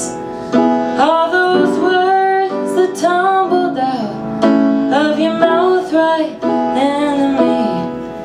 Out of all the things you did, not a... Sorry. Yeah. Sorry, I need to figure it out right now.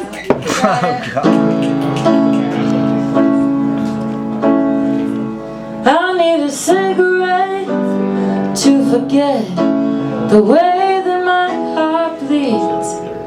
All those words that tumbled out of your mouth right. You can make it sound so Yeah.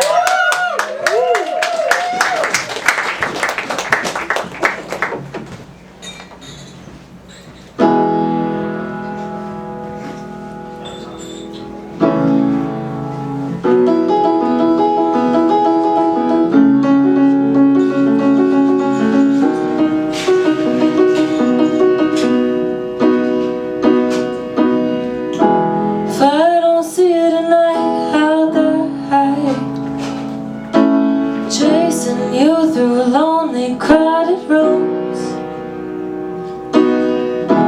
If I don't see you tonight, how do I hide? Every passing stranger looks like you. I'm starting to feel crazy. All of you must hate me. Why don't you reply?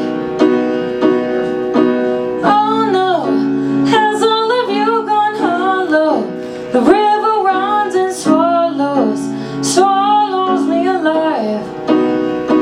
I've been feeling kinda crazy,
I read between the lines. I need a wider, roll me spinning in summer. Take a sip and wonder how you fucked up my mind.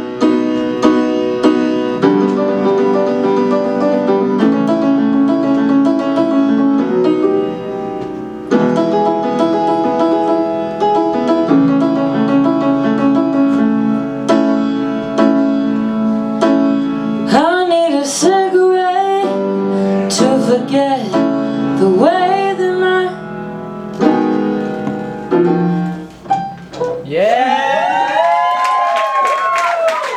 Leyla, everybody! That was awesome. See, don't you feel like you did it? You soared. Listen to this applause. Thank you for coming. Please come back. Leyla, everybody. Like the Eric Clapton song. That was beautiful. All right, let's keep it going. Can I get Joe Levy up to do some comedy for us? See ya, Nikki, Jacob. It's Joe Levy, everybody.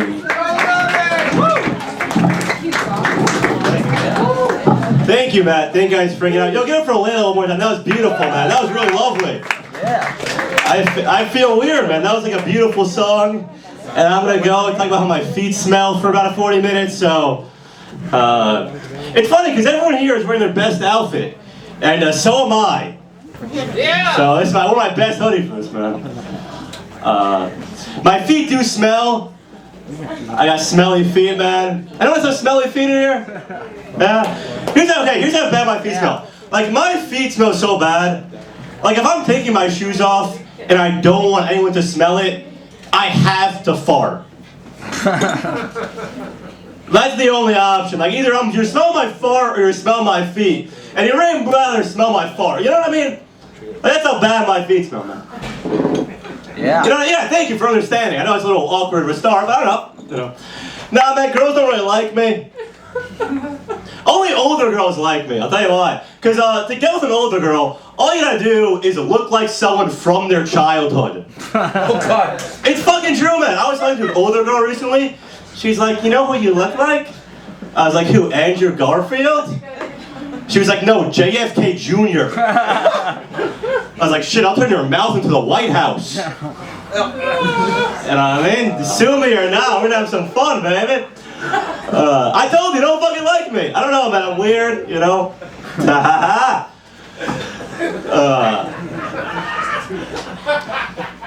got a job, man. I hate making small talk with my coworkers. It's the worst thing ever. I hate fucking talking to them, you know? It's so annoying. Like, I wish I worked when they built the Great Wall of China. I don't know if you guys know this, 1 million people died building the Great Wall of China. Yeah, that's 1 million people's weekends you don't have to hear about. You know? Like, hey, what did you do this Saturday? I don't know, loosened your rope? You know? Hey, do you guys not like me? I don't know, I'm gonna keep going, trust me, I got more of that shit. I'm having fun. I don't know. Oh, man. I don't know, I don't really like people. Like, if I had one superpower, I want a superpower to turn invisible. That way if someone's getting robbed, I just completely disappear. You know? Like, it's a bird, it's a plane, it's none of my business. You know? I was letting me get robbed and shit. You know, I think the male ego is a very fragile thing, you know? I'll be honest with you, guys agree the male ego is a very fragile thing? Woo! Yeah, I'll agree. I'll tell you why, I lost in an arm wrestling contest to a gay guy. I've never been more crushed in my entire life. And I know how that sounds, but it's true, because every fucking straight guy thinks he got beat a gay guy in an arm wrestling contest. Don't fucking do that, you know what the fuck I'm talking about. No matter how fucking progressive you think they are, every fucking straight guy, I can fucking take him, he's gay, you know what I mean? It's true, I'm not saying it's right, I'm just saying it's the fucking truth. So I was gonna arm wrestle this guy, right? And I was going in very hateful, I'll be honest. I was like, I'm gonna fucking kill him, he's gay, I'm straight, and I was going in very angry, you know what I mean? And the second my arm hit the table, I was like, you know what? Love is love. At the end of the day, love is love, you know what I mean? You know what I mean? My sister had a baby recently. That was kind of role play. I thought I was a baby recently, man. You know, lovely baby. And I love my baby, man. I love this baby so much. But you know what I hate? I hate the voice that adults make when they see a baby. You guys know what I'm talking about? You know that voice? Yeah. Like, oh my god, look at the baby! It's a cute baby! Oh my god, look at the cute baby! Oh, you want to pinch the baby? I want to squeeze the baby, it's a cute baby! Oh, you want to hold the baby? I want to pinch the baby! I want to eat the baby, you know? You know what I mean? Yeah. Yeah, I don't know about you guys. I'm a real motherfucker. Yeah. I'm not making no voice. I was like, oh, you're the baby? Let me hold it. Can I squeeze it? Yo, can someone pass the baby? I want to eat it. Can I please eat the baby? You know what I mean? Thank you for that. This has been really fun, man. Yeah. It's been a really fun time. Well, I want to say one thing. I don't get the light. I just want to say one more thing. You know what I mean? I want to say one thing. You know what? I came inside an Ethiopian girl recently.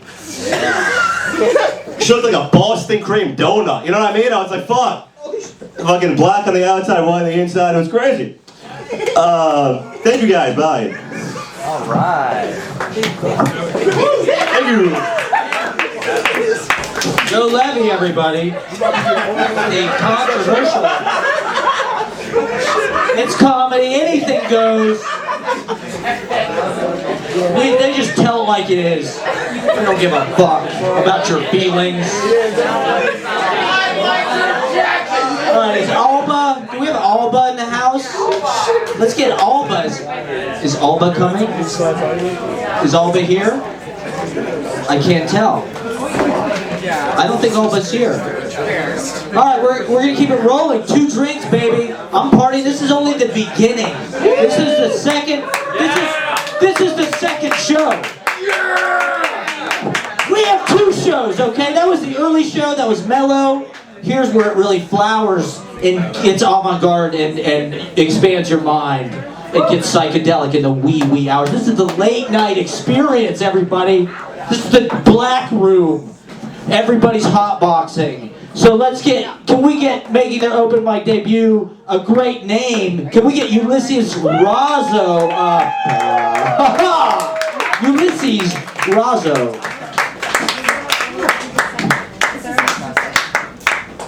I'm going to read some poems.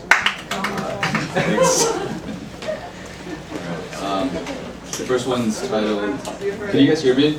Yeah. Yeah? Okay. First one is Night Fog. The leaf on this tree is a hand outstretched, showing me how it shakes. The poem, a paradox. How can we say what can't be said? Something's not right about what I'm doing, but I'm still doing it. A combine with its lights on, harvesting in the middle of the night.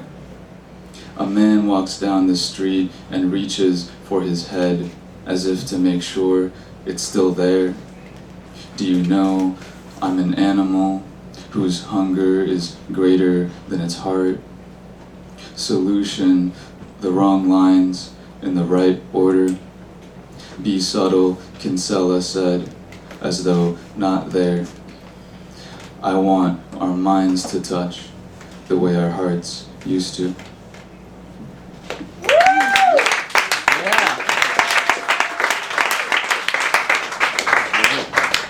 And then the second one is titled Be Sleeping Off the Blue Tears, and there's an epigraph by Francis Bacon. I don't know if anybody likes him. Yeah. Woo!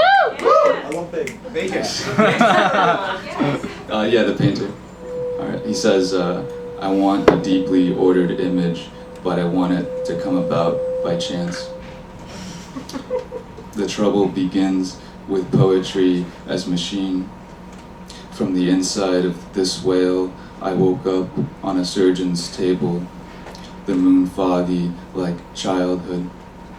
While alive, we were just one of those things that happened from time to time. a castle made of skin in the brain of a nimbus. The compass will not encompass us, Arroyo says, whose name stands for water.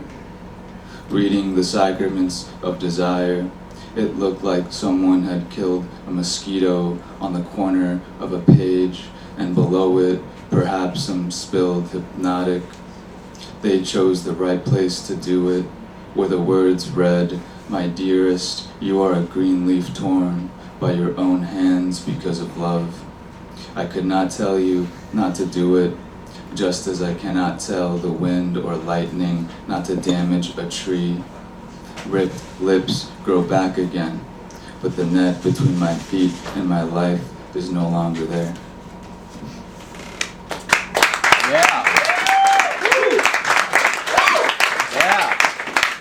And then the last poem I'll read is titled After Fantasia.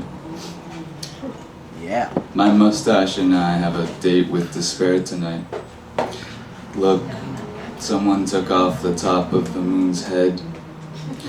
Let's drive from Fantasia to the second half of Mulholland Drive. The stupidity in thinking you'd meet me at Victoria. I missed a step on the stairs of my dream and fell into the throbbing hole below it. Por mi culpa, por mi culpa, por mi gran culpa. Brown butcher paper covers my windows now. What's your favorite feeling? The freedom of a football player who knows he'll never have to play again. Thank you. Ulyses Razo. That was great. That was RP. You gotta come to Pete's candy store on Friday for the Dead Pete Society. Everyone come to Pete's on Friday! You listen to Tatyana, and you come to Pete's on Friday. It's a great poetry open mic. Highly recommended. 3 Michelin stars in the Easy Paradise open mic Michelin guide. Alright, let's get Phoebe Bradbury up, one of the greatest poets of KGB Bar. Absolutely. Big round of applause for Phoebe Bradbury making a triumphant return. That's the best compliment I ever got on this stage. The first poem's on my phone, which is on low battery, so I turned it off. So bear with me for a second. But I'm impressed by how many people came out during the first snowstorm of winter. Yeah. When it's almost spring. Alright, I have 2 poems tonight. Let me put one down.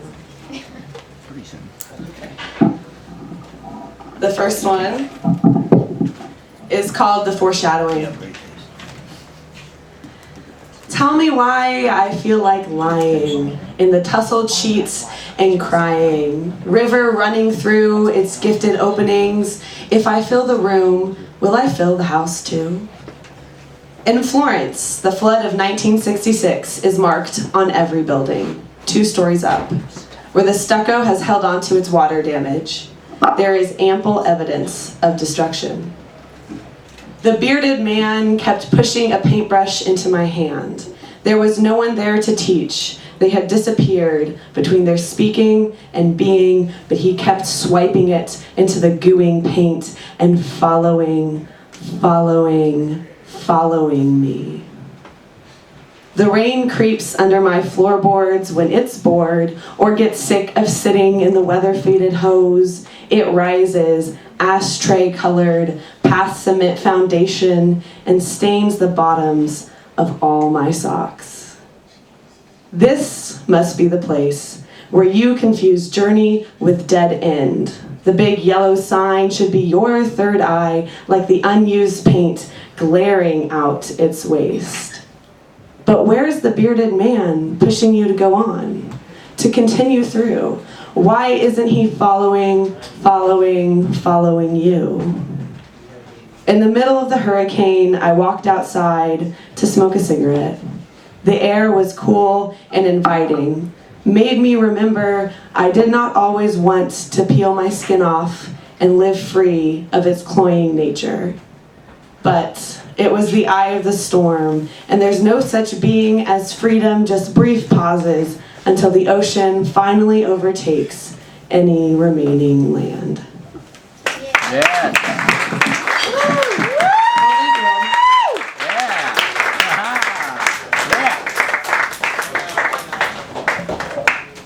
We're going analog with the second one. I wrote this one when I was dating somebody, and like I had this weird thing where I was driving and I like pictured our wedding, and turns out he's my ex now. What? So it's a great poem though, you know? It's called I Do, I Do, I Do. What are you building, child? So focused on your colored bricks. Is it the span of a body, the depth of a home?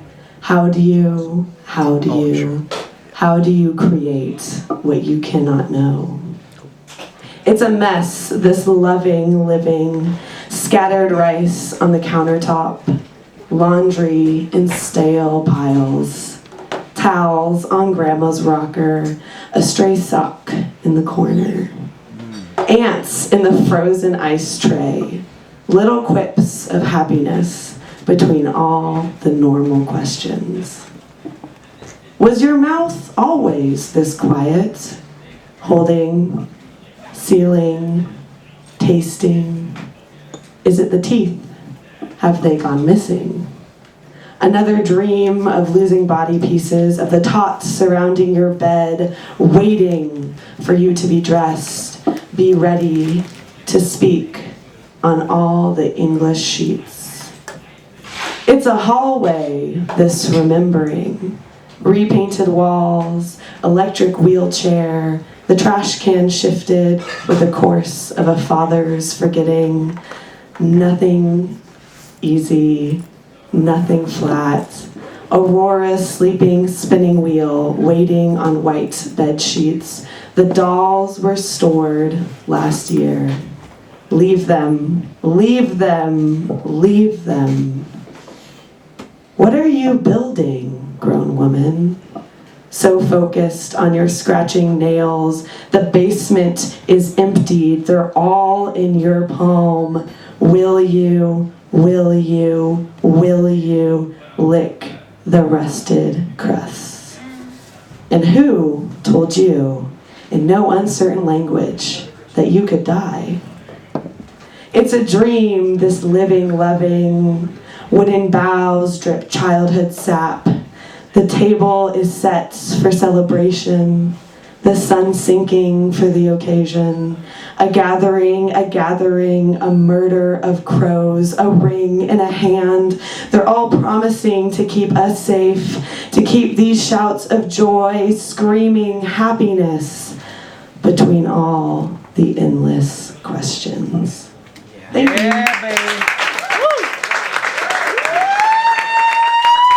Baby Bradbury.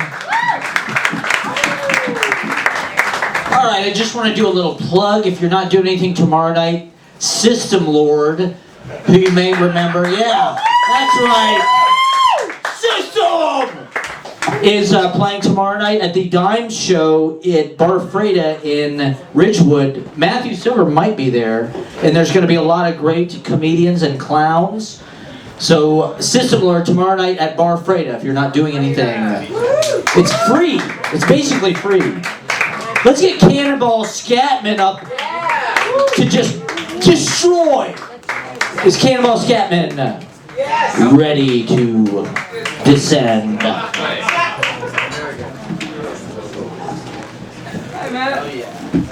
It's going to take 2 drink minimum. And remember to tip your bartender too. What's up? Yeah, so I'm playing a house show this Friday night, and I'm going to rehearse 2 very short songs for y'all.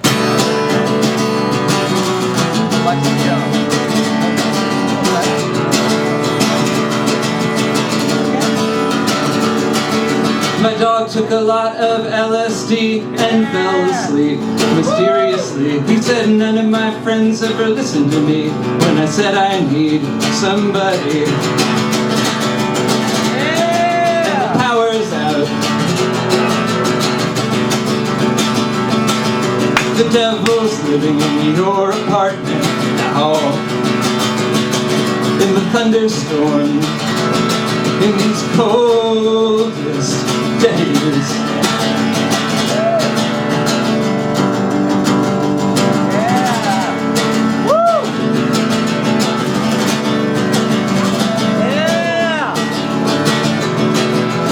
Riddled with anxiety, my band put out our new CD. Got sick and tired of the industry.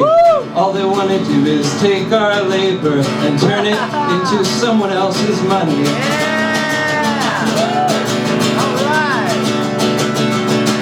And the drummer's gone, he's on the run. You're locked out of your own apartment now. You're broke, tired, and hungry in America. We're all dying alone in America.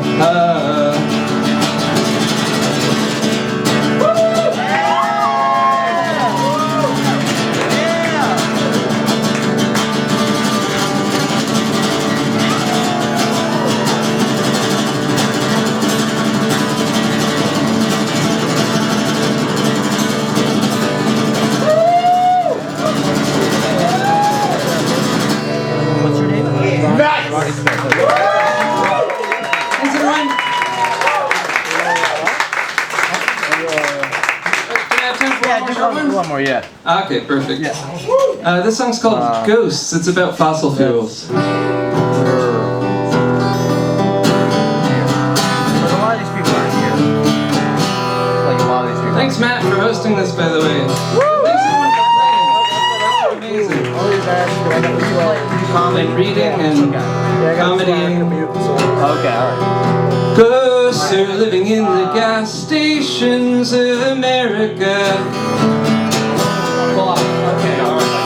Ghosts are living in the gas stations.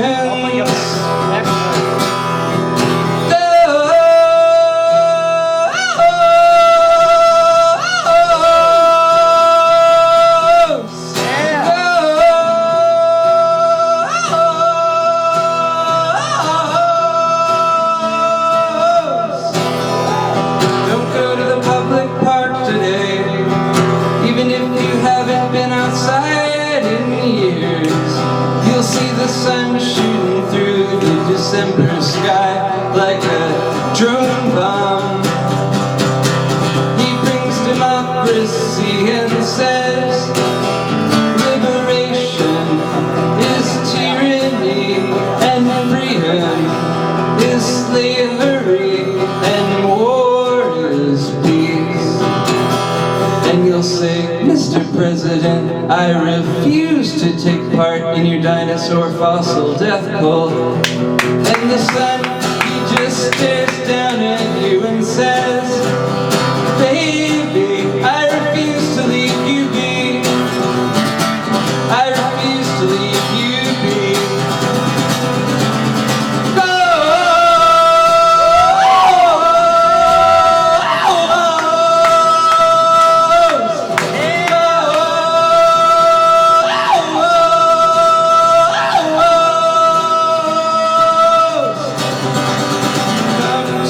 Inside my gas station.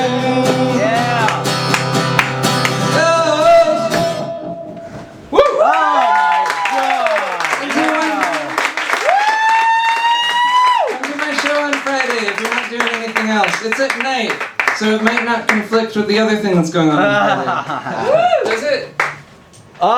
No, later. Perfect. It's early. That's early. Yeah, perfect. That'd be great. I don't want to conflict with the other thing that's going on Hell Friday. yeah. Double header. Thanks, Matt. Go see Cannonball Scatman on Friday. Yes. Killing hard. That was slaying it big time. Cannonball destroying as usual. Yes. One more time. Cannonball. Woo. Take it to the limit. I'm thinking, how do we feel about the lighting? I'm kind of down with the half lighting for the late hours. This is New York, baby. We do not sleep. We do blow all fucking night.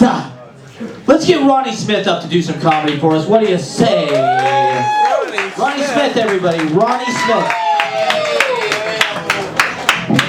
Thank you kindly. Give it up for being a host one time, ladies and gentlemen. Yeah, real happy to be here. Okay, yo, a round of applause in here. How many people are gamers? You guys gamers? Yeah. Okay, yo, can we like agree that video games bring out the racism in people? Like some of the most racist shit I ever heard in my life came from when I was playing online with other people. Like I remember one time I was playing with this kid from Arkansas, right? And he's losing the game, so he gets real mad and he gets on the mic, he starts cursing me out. He's like, yo, fuck you, you fucking nigger, you suck, your family suck, your mom's a cunt. He's fucking cursing me out, right? And I'm listening to this guy, I'm like, God damn, this is an intense game of Mario Kart. I don't know how we got here, you know? Like, how you gonna pull out racial slurs on lap 1? You know, at least wait till lap 2, you know? Have some goddamn courtesy, nigga. You know what I'm saying? Yeah, this is nice. Oh, red velvet and shit. Lights blinded me. This is dope. Trump, yo, Trump wasn't as bad as we thought he was. Yeah, I said it, nigga. Trump was not as bad as we thought he was. He wasn't. Because you know what it is? I know what you're thinking. Like, Ronnie, didn't this motherfucker try to start a coup? Didn't he start a raid on the Capitol? Didn't he try to overturn the election? That ain't shit. Get the fuck out of here. That ain't nothing. You know what's going on in Nigeria right now? In Nigeria, they're trying to replace their president, Yaha Bello. That's this guy's name. The motherfucker's a tyrant. He has been starving his people, killing kids in the street, all types of wild shit, right? So, and essentially in Nigeria, what they did, they kind of did the same shit that we did for Trump here. They put out a massive vote campaign. It's like, everybody go out and vote. Everybody go out and vote. Everybody go out and vote, right? So you know what this motherfucker Bello did? This nigga found every polling place in the country. He dug up the roads. Like, every fucking highway in front of every polling place in Nigeria. He dug up, they actually removed the roads. They dug trenches that are so wide, people can't fucking cross it. And the shit that made me laugh is that an hour after he did that, he went on TV, he was like, hey, y'all wanna vote? Go ahead and vote. Yeah, it's right there. Go ahead. Oh yeah, y'all wanna vote, right? It's right there. Go ahead. Oh, y'all don't wanna vote no more? Okay, alright, I thought y'all was really about it, you know?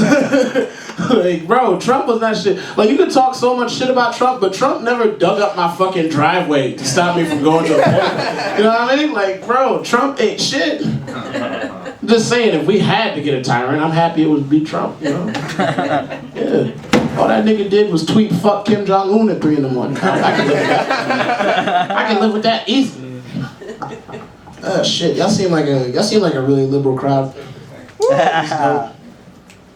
How many of y'all think sex work should be legal? Whoa. Oh, shut up. Shut up. They booing because they ain't got no money. I think sex work should be legal. I think that shit should be legal. Ain't nothing wrong. Ain't nothing wrong with paying for sex. As long as it's between 2 consenting adults, ain't nothing wrong with that. Like, I ain't ashamed to admit it. Yeah. I paid for pussy before. Yeah. Yeah, I did. Woo. I did. I had a Groupon. I wasn't about to let that shit go to waste. You know? I got 60% off on some good pussy. That's a good deal. I really did though. Day I turned 21, my best friend called me up, said, hey Ronnie, every year for your birthday, you do the same shit. You stay in the house, eat cake, and play video games. Fuck that. You're 21. Let's go do something wild. I was like, all right, what do you have in mind? So we went on this website called Backpage and made an appointment with a Colombian girl in Flatbush, Brooklyn. Charged me $100 for an hour. That shit was worth every penny. I nutted in 5 minutes, but that's not what made it good. The thing that made it good is that after I finished, started talking to each other about our favorite movies. Then we started talking about how our days was going. We just kept talking and talking and talking, and the next thing I know, we ended up becoming friends. That shit was beautiful. Yeah, bro, we smoked some weed together. We watched some Rick and Morty. I'm not gonna lie, she made me a LinkedIn profile. I got a job now because of her, you know what I mean? Like, I'm a facilities coordinator now. You think I know what the fuck a facilities coordinator does? No. But I work at Google because of I'm unique. Wow. Thank you. Yeah, that's gonna keep me awake. I don't know. I guess I'll try some new shit. I was in the club the other day. I saw this woman. She was going crazy, man. Like she was on the dance floor, throwing it back for everybody. You know, all night. The only thing she drank was vodka straight. This woman sucked my dick in the club bathroom. And then 5 minutes later, did cocaine that she found off the floor. I just asked her this one question. I just asked her because I was curious. I was like, hey, what do you do for a living? She said, I teach 7th grade English. I'm like, that makes so much sense. That makes so much sense. Teachers are the wildest niggas ever, bro. They're the wildest. Teachers should not be allowed around kids. They're the wildest niggas ever. Bro, I had a teacher, his name was Mr. Squills. This nigga was wild, but he was wild, but he was honest about how wild he was. You know what I mean? Like, I remember one time this motherfucker was, he was like, we had the projectors, because I'm really young. He had the projectors, and he's like, showing us slides and shit of a lesson. It's like Pythagorean theorem, Pythagorean theorem, Pythagorean theorem. And the next slide, it comes up, it's a picture of this nigga laid out on somebody's couch, with cocaine on his nose, no shirt on, tie around his neck, and a fucking afro, like a clown afro wig, like the red joints, right? And I'm looking at him like, yo, what the fuck is this? And he's like, kids, this is what happens when you do cocaine. Now, I don't think you should do it. You shouldn't do cocaine at all, but just know that if you do, it's a very magical drug that allows you to fuck any person you want. But don't do it, though. Don't do it. But if you do decide to do it, don't ever pay for it. I was 15. You know? I was fucking 15. Alright, this nigga gave me the light. So, I'm gonna do this dumb joke and then I'm done. I hate online shopping. Main reason is because when you shop online, you can't see the shit that you're gonna buy. You have to you have to read the product reviews to find out if it's any good. And I don't know if you guys ever noticed this. You ever notice how product reviews have nothing to do with the product? You ever notice that? Like, you could be looking at anything. You could be looking at a t-shirt on Amazon and there's one guy in the review section like, I bought this for my wife 2 years ago. She fucked my brother! 1 star, like that has nothing to do with it. Had nothing to do with the shirt at all. Just wanted to know if they had large. That's all I needed. That's all I needed. All right, I've been moderately funny. Hell yeah! Ronnie Smith, that was funny. Thank you for doing that. Great comedy. Ronnie Smith, come back. That was fantastic. All right, I'm gonna we're gonna keep it rolling. Can we get this next comedian's parents are here, so it's a special occasion. It's very amazing. Let's get Eric Desner, very funny. I saw him last week at Tiny Cupboard, hilarious. Hey guys. Hey. Yeah. Keep it going for the host, everybody. Come on, give it up for him. He's fucking killing it. Yes. I'm sorry us comedians are ruining this great artsy mic. I do not feel like an artist tonight after all this goddamn incredible music and poetry. I went through a breakup recently. Woo! That's not how I feel about it, but okay. I'm sad about it. By the way, went through a breakup recently. That's how you phrase it when she's the one who broke up with you. Yeah. Right? If I broke up with her, this joke would start with, "Who else is single?" Then I'd shoot an air horn, rip off my breakaway pants, and you would see a shiny gold banana hammock beneath this. When she was breaking up with me, I was trying to convince her to not do it. You know, talk my way out of it. But I felt like I was pitching a bad movie. You know, just imagine a world where we didn't get in that fight last week. This summer, Eric is not the guy who liked your friend's Instagram post, where she's in a V-neck and you can kind of see her cleavage, you know? We're not talking right now, but we are communicating through the titles of our Spotify playlists. Yeah. Has anyone else ever done that? Yeah. Okay. I'm not the only horrible loser here. I can't resist. I don't know. this weird, terrible conversation where she'll make a playlist called like, I hate you, get out of my life, in all caps. And then I'll make one back like, I think we should try it again. I don't like breakups. You get left with all this stuff, like items, like with memories attached to them. You know, like memory items. And I used to look at it and be like, oh, I remember this. This is the playlist from Book of Mormon where we went on our first real date and we talked all night and I realized I was falling for you already. And now I look at it and I'm like, oh, I remember this. This is garbage. This is garbage that makes my heart sad, you know? But I can't throw it out. I don't know. I've always had that problem. Do you guys have like stuff from your previous relationships? Yeah. I still have stuff from like the first girl I dated in high school, and I just can't get rid of it because I don't know. Hypothetically, what if she breaks up with her husband of 10 years that she has 3 children with, and we decide to give it another go? I think she'd really appreciate that I kept it. That's all. Plus, one of the things is a homemade blowjob coupon from Valentine's Day. And someone forgot to put an expiration date on it. That's worth dollars American. I decided to check up on my previous ex after this one, see what she's up to, you know? She's dating a fat, short, balding man, and that doesn't feel great. Feels bad. Because like, all right, so, you know, I always thought like the worst case is your ex dating someone clearly better than you, right?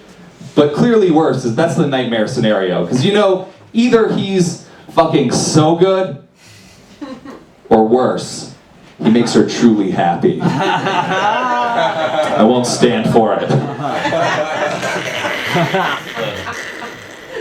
Also, he's Ecuadorian, which is fine. It's fine to be from Ecuador. But now I just sort of dislike the country of Ecuador for no reason. Like if it comes up in conversation, I'm just like, ew. The people are like, what's your problem? And I have to make up a reason. I'm just like, I don't know. I just think they could be doing more to preserve the alpaca's natural habitat.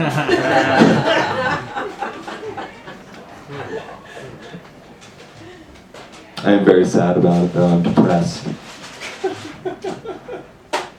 I called the suicide hotline recently. You guys fuck with the suicide hotline? Did you know that they have a hold time? Oh no. Yeah. If you call, there's heavy traffic. Oh shit. You just get a robot that's like, thank you for calling the suicide hotline. Your call is very important to us. Your position in queue is 36. Like, after your call, please stay on the line and fill out a short survey. And let us know about your experience. Those have to be very skewed results, right?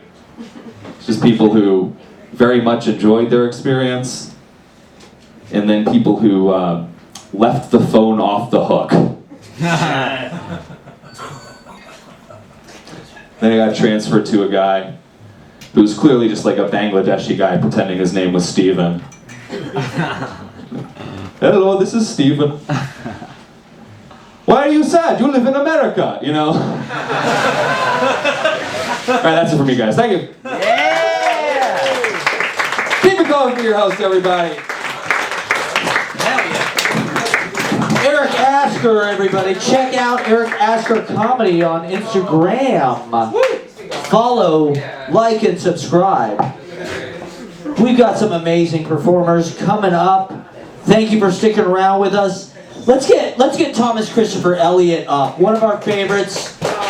He's got some exciting things in store. Big round of applause for Thomas Christopher Eliot. Evening, everybody. Is the mic good? Yeah? Sounds good? Cool? Yeah. Let's see. I would like to read a couple poems today, and then I'll sing a song for you. Yeah. The poems are in a couple different languages. You know, if you want to give me extra time, I can translate them, but let's just focus on the, you know, the musicality of them, and if anyone likes, I'll be happy to give you the translations. These were written in 2020, 2022, 2022, and 2020, respectively. And thank you guys very much. The performances so far have been great. So this one is titled El Soñado R. And here we go. Hojas de árboles bailan en el viento y el follaje ardiente canta mientras está cayendo. Pero la fruta dura, se queda colgada, ternura, arriba altemente y pura. Y las hojas en el suelo miran arriba a la fruta en el sueño, bailando todavía en el viento, el aliento del soñador. And this one is titled Deixa. Deixa a chuva cair, tornar-se um rio. Deixa o sol refletir, tornar-se um riso. Deixa o vento soprar, tornar-se uma canção. Deixa o flor dobrar, tornar-se a fruta da sua devoção. This one is titled Resonanza. Cor pende como una vita, verso la gravità, verso luce. Mente si protende contro forza, verso l'alto e verso lume. Insieme prendiamo forma. And then this song I wrote.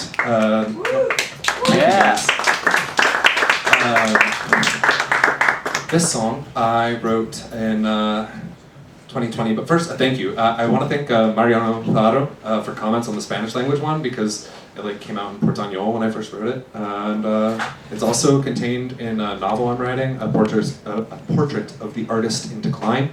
That I've been reaching out to agents about, and I have the first book in under review, a novella competition. And these songs are I think contained inside that book too. So this one is titled "Someone Along the Riverside" that I wrote at the Pleasant Valley Dam in Austin, Texas. So thank you. I'm sitting on the edge of a river, watching as it ripples round me, so smooth. The surface is like glass, it's unbroken, but we can tell it's ready to move. I'm diving underneath the surface, under pressure when I wanna be free. So I'm... I forget the lyrics sometimes. I'm diving underneath the surface, in a current that electrifies me. But I'm pushing up against the limits, so I'm coming up so I can see. I'm looking at a dam in the distance, it's what's pushing back against me.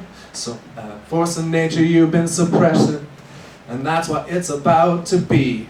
Demolished, torn asunder, and left in the past. Nothing else can hold me back, as when we will flow all the way to the sea.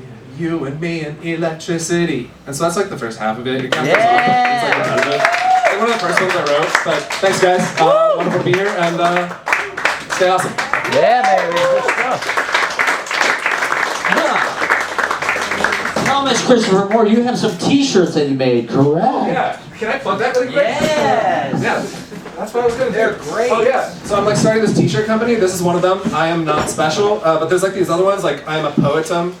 You know, and T and M are in parentheses. There's I am artist, I am dramatist, you know, so keep a lookout. Follow me on Instagram at word21, WYRD, it's Old English. And thanks, guys.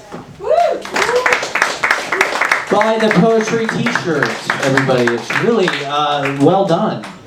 Check out the Instagram too. Thomas is working on a lot of cool projects.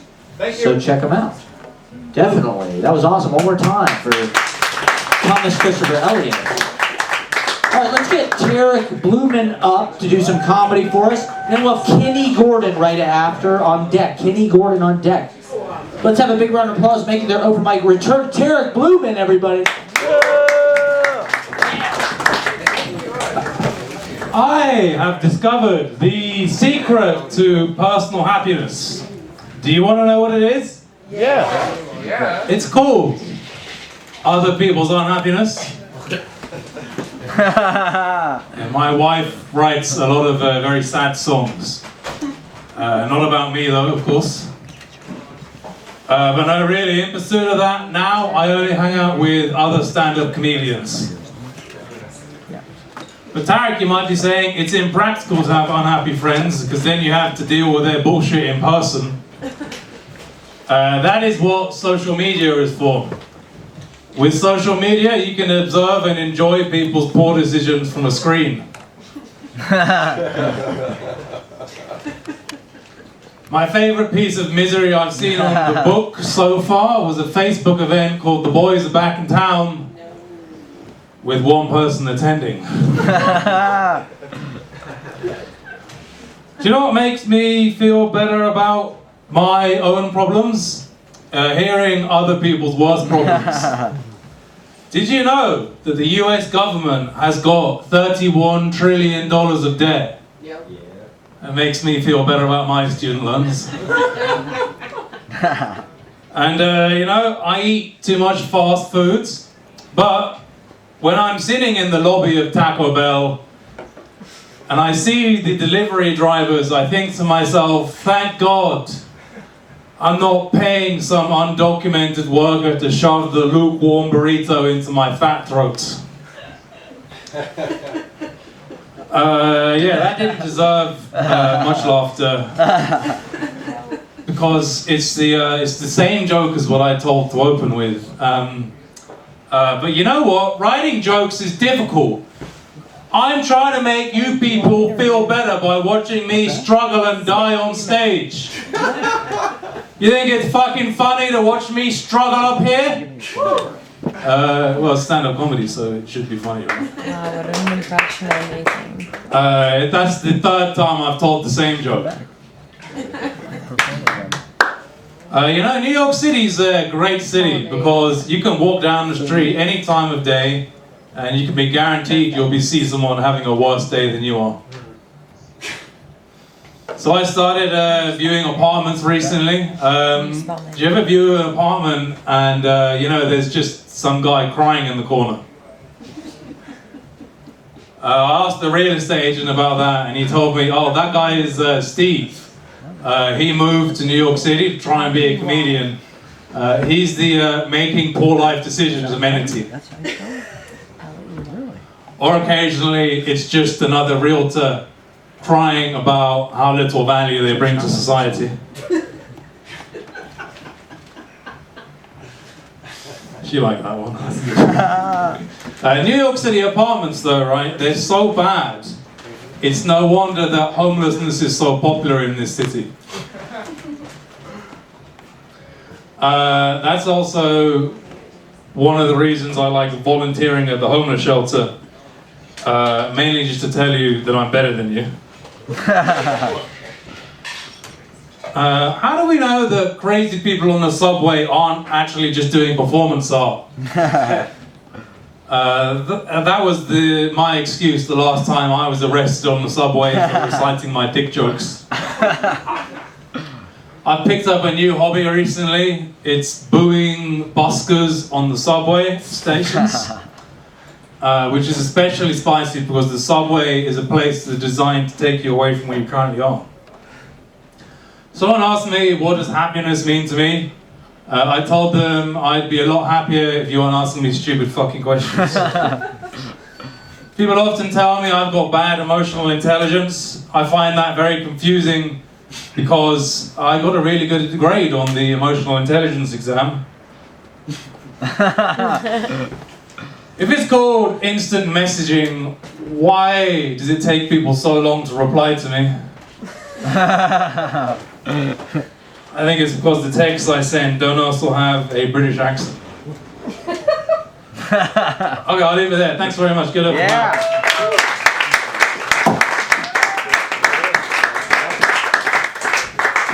Tarek Blumen, everybody, with some great one-liners. Really, we're happy to have him back. One more time for Tarek Blumen, everybody. We got a lot of great entertainers left. Thank you for hanging out. We're going to get to everybody stepping up to the plate now. Let's get Kenny Gordon to to do some wild and crazy, or maybe not, maybe to read some poetry. Big round of applause for Kenny Gorman, everybody.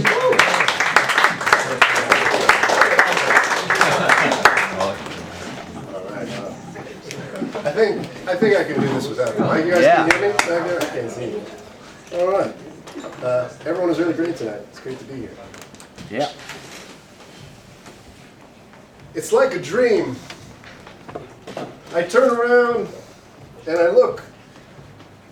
And even though I know it's not real, it still hits hard. Nothing has changed.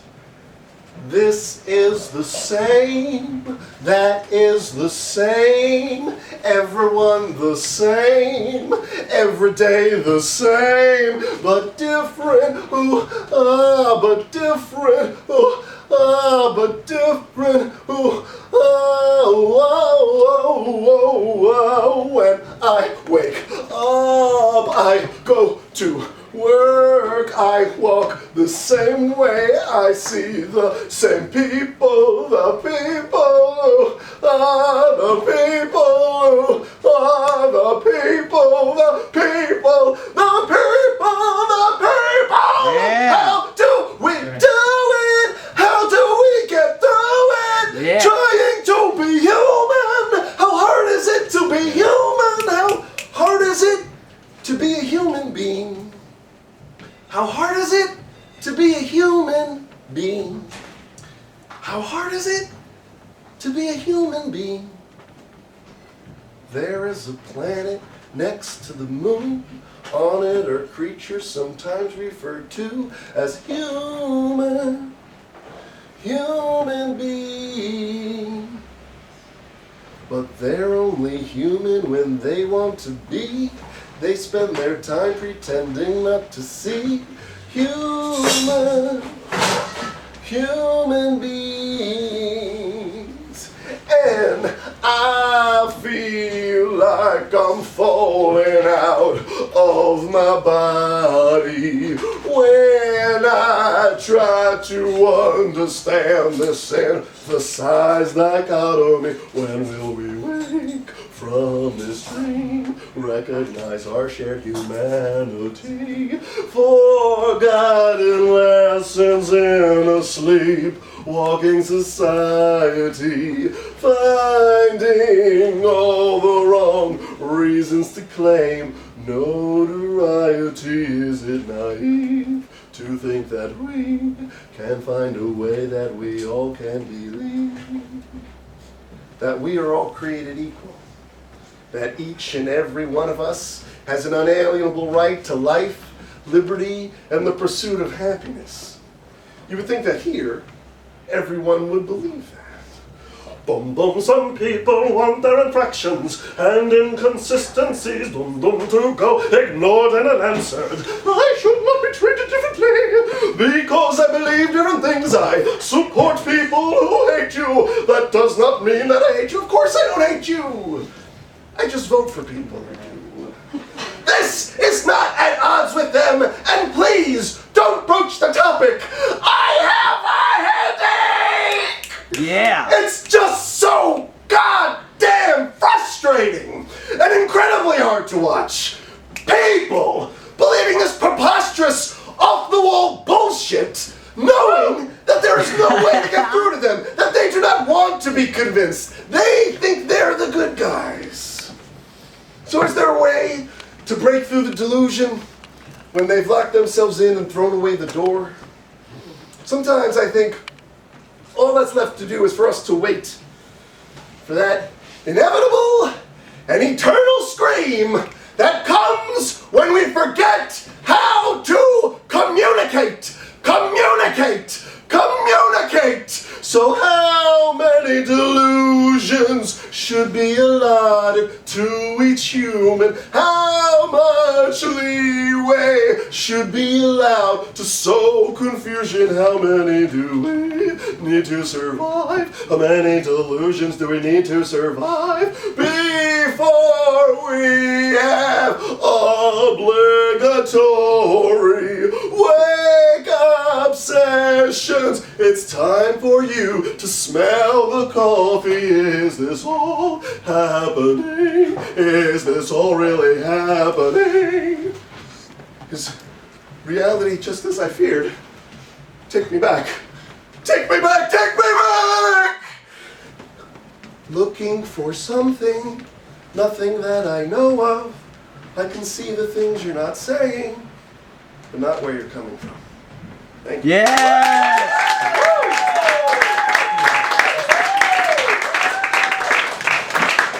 Kenny Gordon, thank you. Phenomenal work.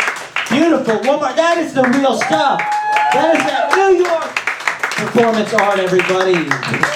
Thank you for coming out and doing that wonderful stuff.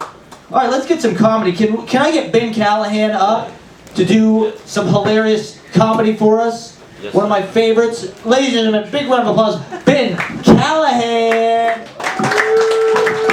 Give it up for Matt, folks. Matt is the best host in New York. Yeah. I maintain that. All right, how we doing? Woo! That was good. I don't know how I can beat that. I'm standing on a pile of wires. Have you guys heard of this movie called EO? About a donkey? Have you seen it? You've seen it? Yeah, I don't know. I went to see it today at noon, which is just, it was sad. And, yeah, get some photos. Am I looking good? How about the hat like this? So it's a very profound movie about a donkey who gets abused and stuff. And it's always weird coming out of the theater after like seeing a really profound movie, and then it's just normal life again. Like you're just on the subway. I don't know how to deal with that, you know? Did you have this experience? You're just kind of like, nobody knows. You're on the subway, they don't even know, man, the donkey. And then it's just real, now I'm here, I forgot about EO. All right, this is nonsense. My friend, he bought a motorcycle, he lives in New York, and I don't really understand that, to like get a motorcycle in Manhattan, you know? It's like, it's all about the open road, you know? It's like, freedom, red light. Freedom, red light, you know what I mean? It's like, the fuck's that? You know what I mean? Alright, I gotta stop saying with the, you know what I mean? I'm trying to work on my pickup lines. It's really difficult. I don't know, like I don't, it's so hard, like what do you do? Like I just go up, like, hey, would you ever want to, like, sometime, like have sex, or, I don't know, you know, maybe someday we could do that. Anyway, nice talking to you, you know what I mean? It's just, I don't know, and we're walking the room. We're walking the room. It's so crazy, like, one comic had his parents here. That's awesome, man. If he's, like, my parents, I don't think they know I do comedy still. They would never, they're like, what's your dream again? Are you a dancer? What is it? I'm like, no, I'm a fucking, it's weird. Like, if this is my dream, and that's very unfortunate. You can't choose your dream, folks. Like, I wish my dream was statistics or economics, you know, I'd be a billionaire. But instead, I'm here, and I'm glad to be here. I'm super fucking lazy, and I was thinking, like, you know, like, I'm so lazy. If I was a serial killer, it would be bad. I mean, it would be bad that I would be a serial killer. That's bad enough. But I would be lazy as fuck, you know what I mean? Like, the body, I'm decapitating. I'm like, you know what? I'm just gonna let it soak in the tub. I'll be back. I'm gonna watch Last of Us. All right, that's shit. I hate hot people. This room's okay. There's no, I'm kidding. There's a couple hotties. I just stop being hot around me, okay? Stop it. It's fucking rude. Look at me. You know how hard it is. Like, it's like, okay. Anyway, I was having sex with this girl. I was thinking about having sex with this girl I know. I'm not gonna lie anymore.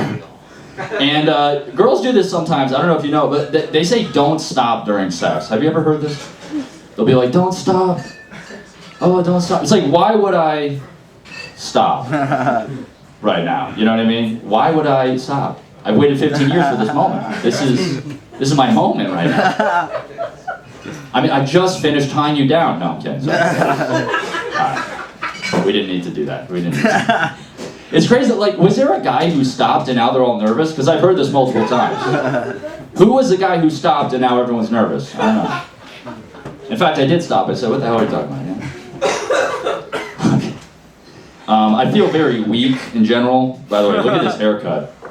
I asked for the lesbian with chemo. I don't know if you... Yeah, alright, that was shit. That was hack. I'll put the hat back on, Jesus Christ. No, like I feel weak in general, just decrepit. You ever feel just decrepit? Anybody in here, or is it just me? I just I already have a bad shoulder. I don't even go to the gym. Suddenly have a bad shoulder. But like, I have a theory on this, and I'm not a biologist. I think I'm the result of pre-cum. I think this theory has legs. I think I'm onto something. You know that just watery, diluted jizz water? It's not supposed to be a human. I know that. That is not supposed, and I came out, you know, it's a shame. I feel like I came out of the womb already just tired. You know, they're like, welcome to the world. I'm like, can you just give me a minute, guys? Do you have a coffee or something? Alright, that was shit. That was a horrible act out. Horrible. Okay. Guys, let's keep it going. No, Yeah! Yeah, let's go. No, but I often think, like, what sex position people were born from. I find that interesting. You know? Like a football player, you could, like, doggy style, I feel like, for a linebacker. For me, you know that part when the guy's just kind of rubbing the dick in preparation against the vagina? I think that's where I'm come from. Just to, you know what I mean? I come out, hey, what's up? Like, what? Alright. Shitty theories. Oh my god. Let me just do this one. I am sober. Anyone here? Yeah, no. I don't know. No, so I'm sober, but like, it's weird. People ask, and it's the worst question, why are you sober? Why did you stop drinking, right? I get that asked all the time, you know? It's like, is there any other reason besides that it completely ruined my life and I was addicted helplessly? Is there any other reason that someone would stop drinking? And anyway, I guess so. I guess maybe the taste, I don't know.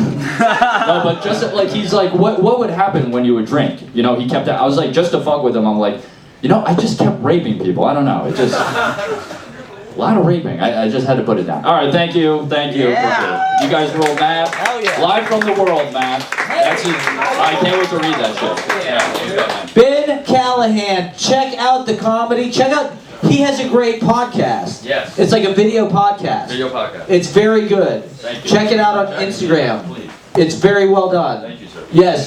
Callahan Comedy. Yes. Yeah, hell yeah. Great stuff. But one more time for Ben Callahan, everybody. Check out the podcast.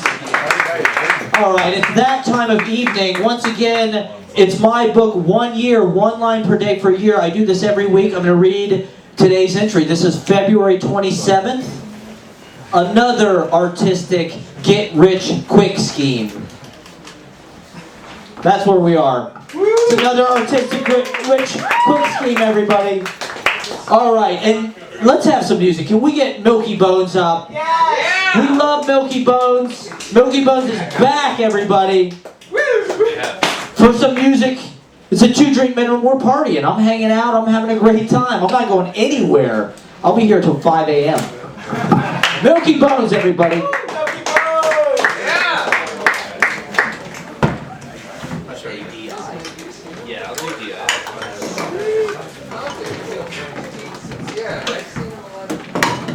You want to stand? Okay.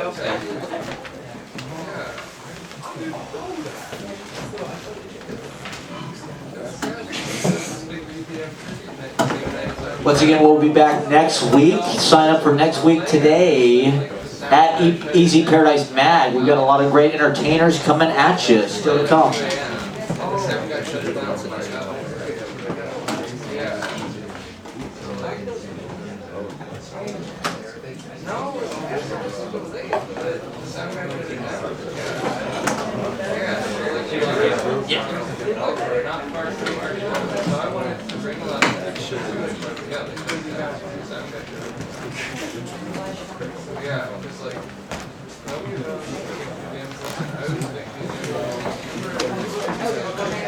What's that?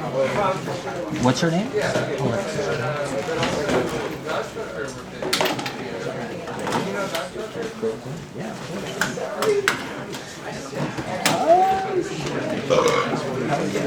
I might hit you up. All right.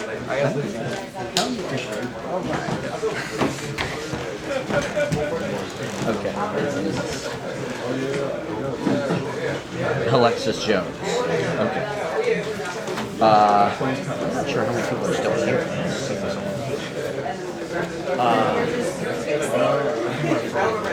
Do you do comedy or lyricist? Do you have music? Okay, sick. Okay, go. I'll put you up pretty soon.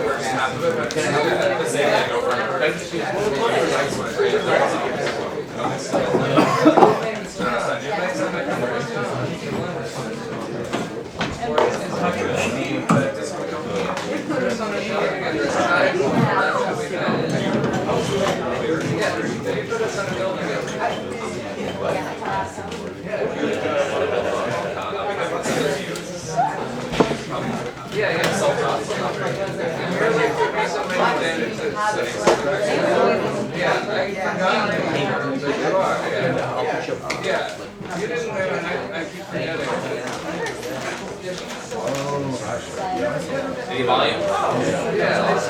No, we don't have Try it now?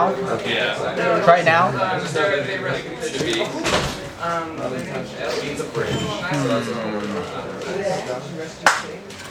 Yeah, I'm not getting any volume. It's also like it looks like it was more expensive than it should have been.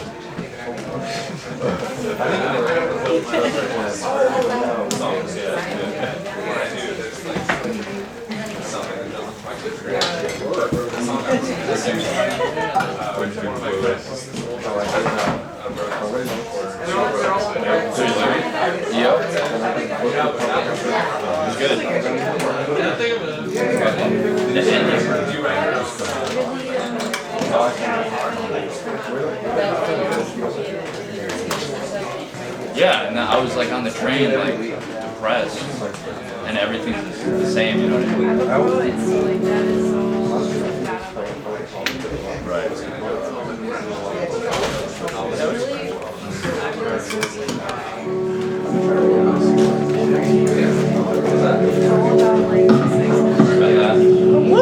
wasn't expecting to go as I wanted to.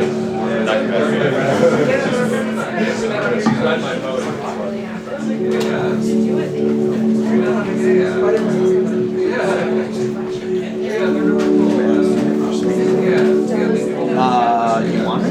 Or just me? Or just I'm Milk Bones. Can I get a lot of reverb on this? Yeah. Or sleep it amount? Good. Thank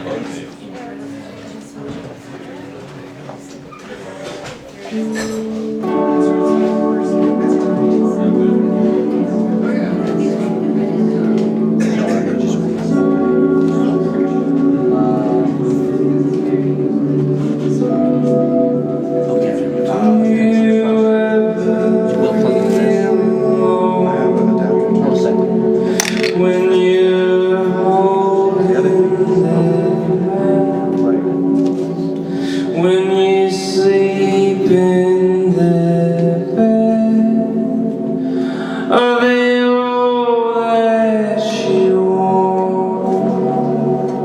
Are they all that you need? Do you live in your dreams? Do your dreams involve me? Oh,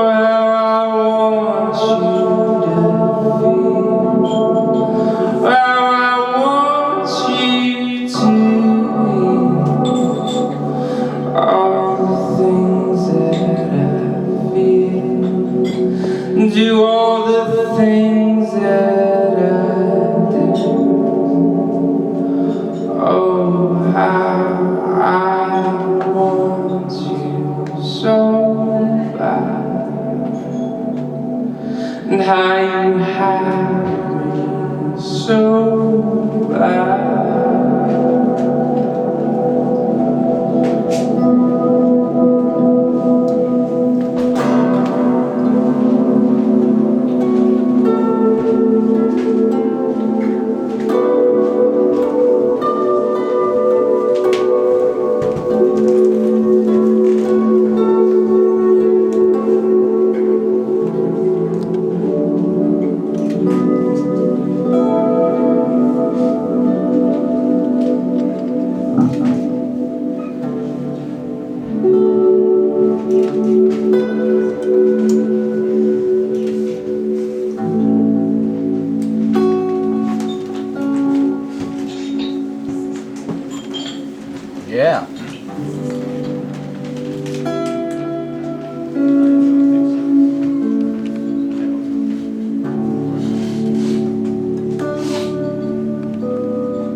when we last fell in love.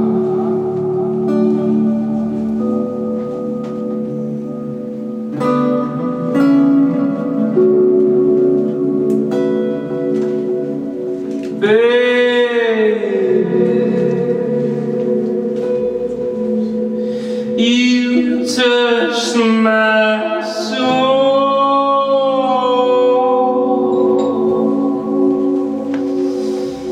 You made me whole.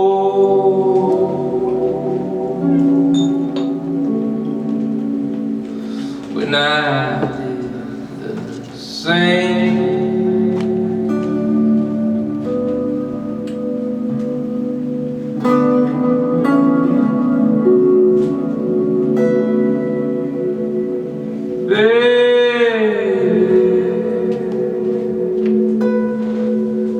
Don't you recall?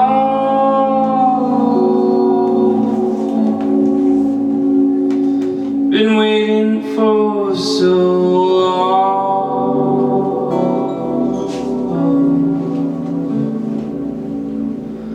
Must I always be longing?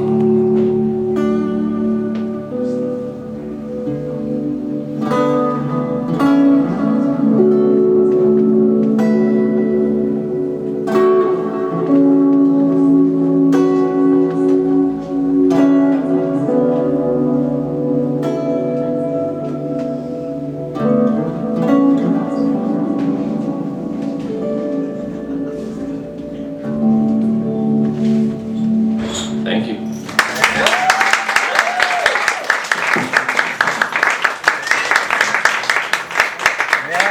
Yeah, you're good. Wow.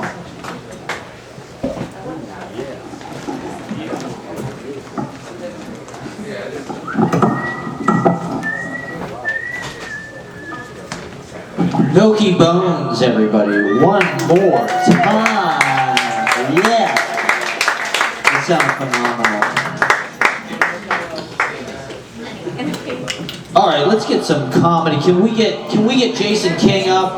Let's get Jason King. Hilarious guy. What the fuck you doing in my house? Yeah. Jason King. Hey. Yeah. Guys, get up for Matt. That's my friend, guys. Yes. He does a lot. He does a lot. This is hard to run, you know? Let's see. I usually do comedy.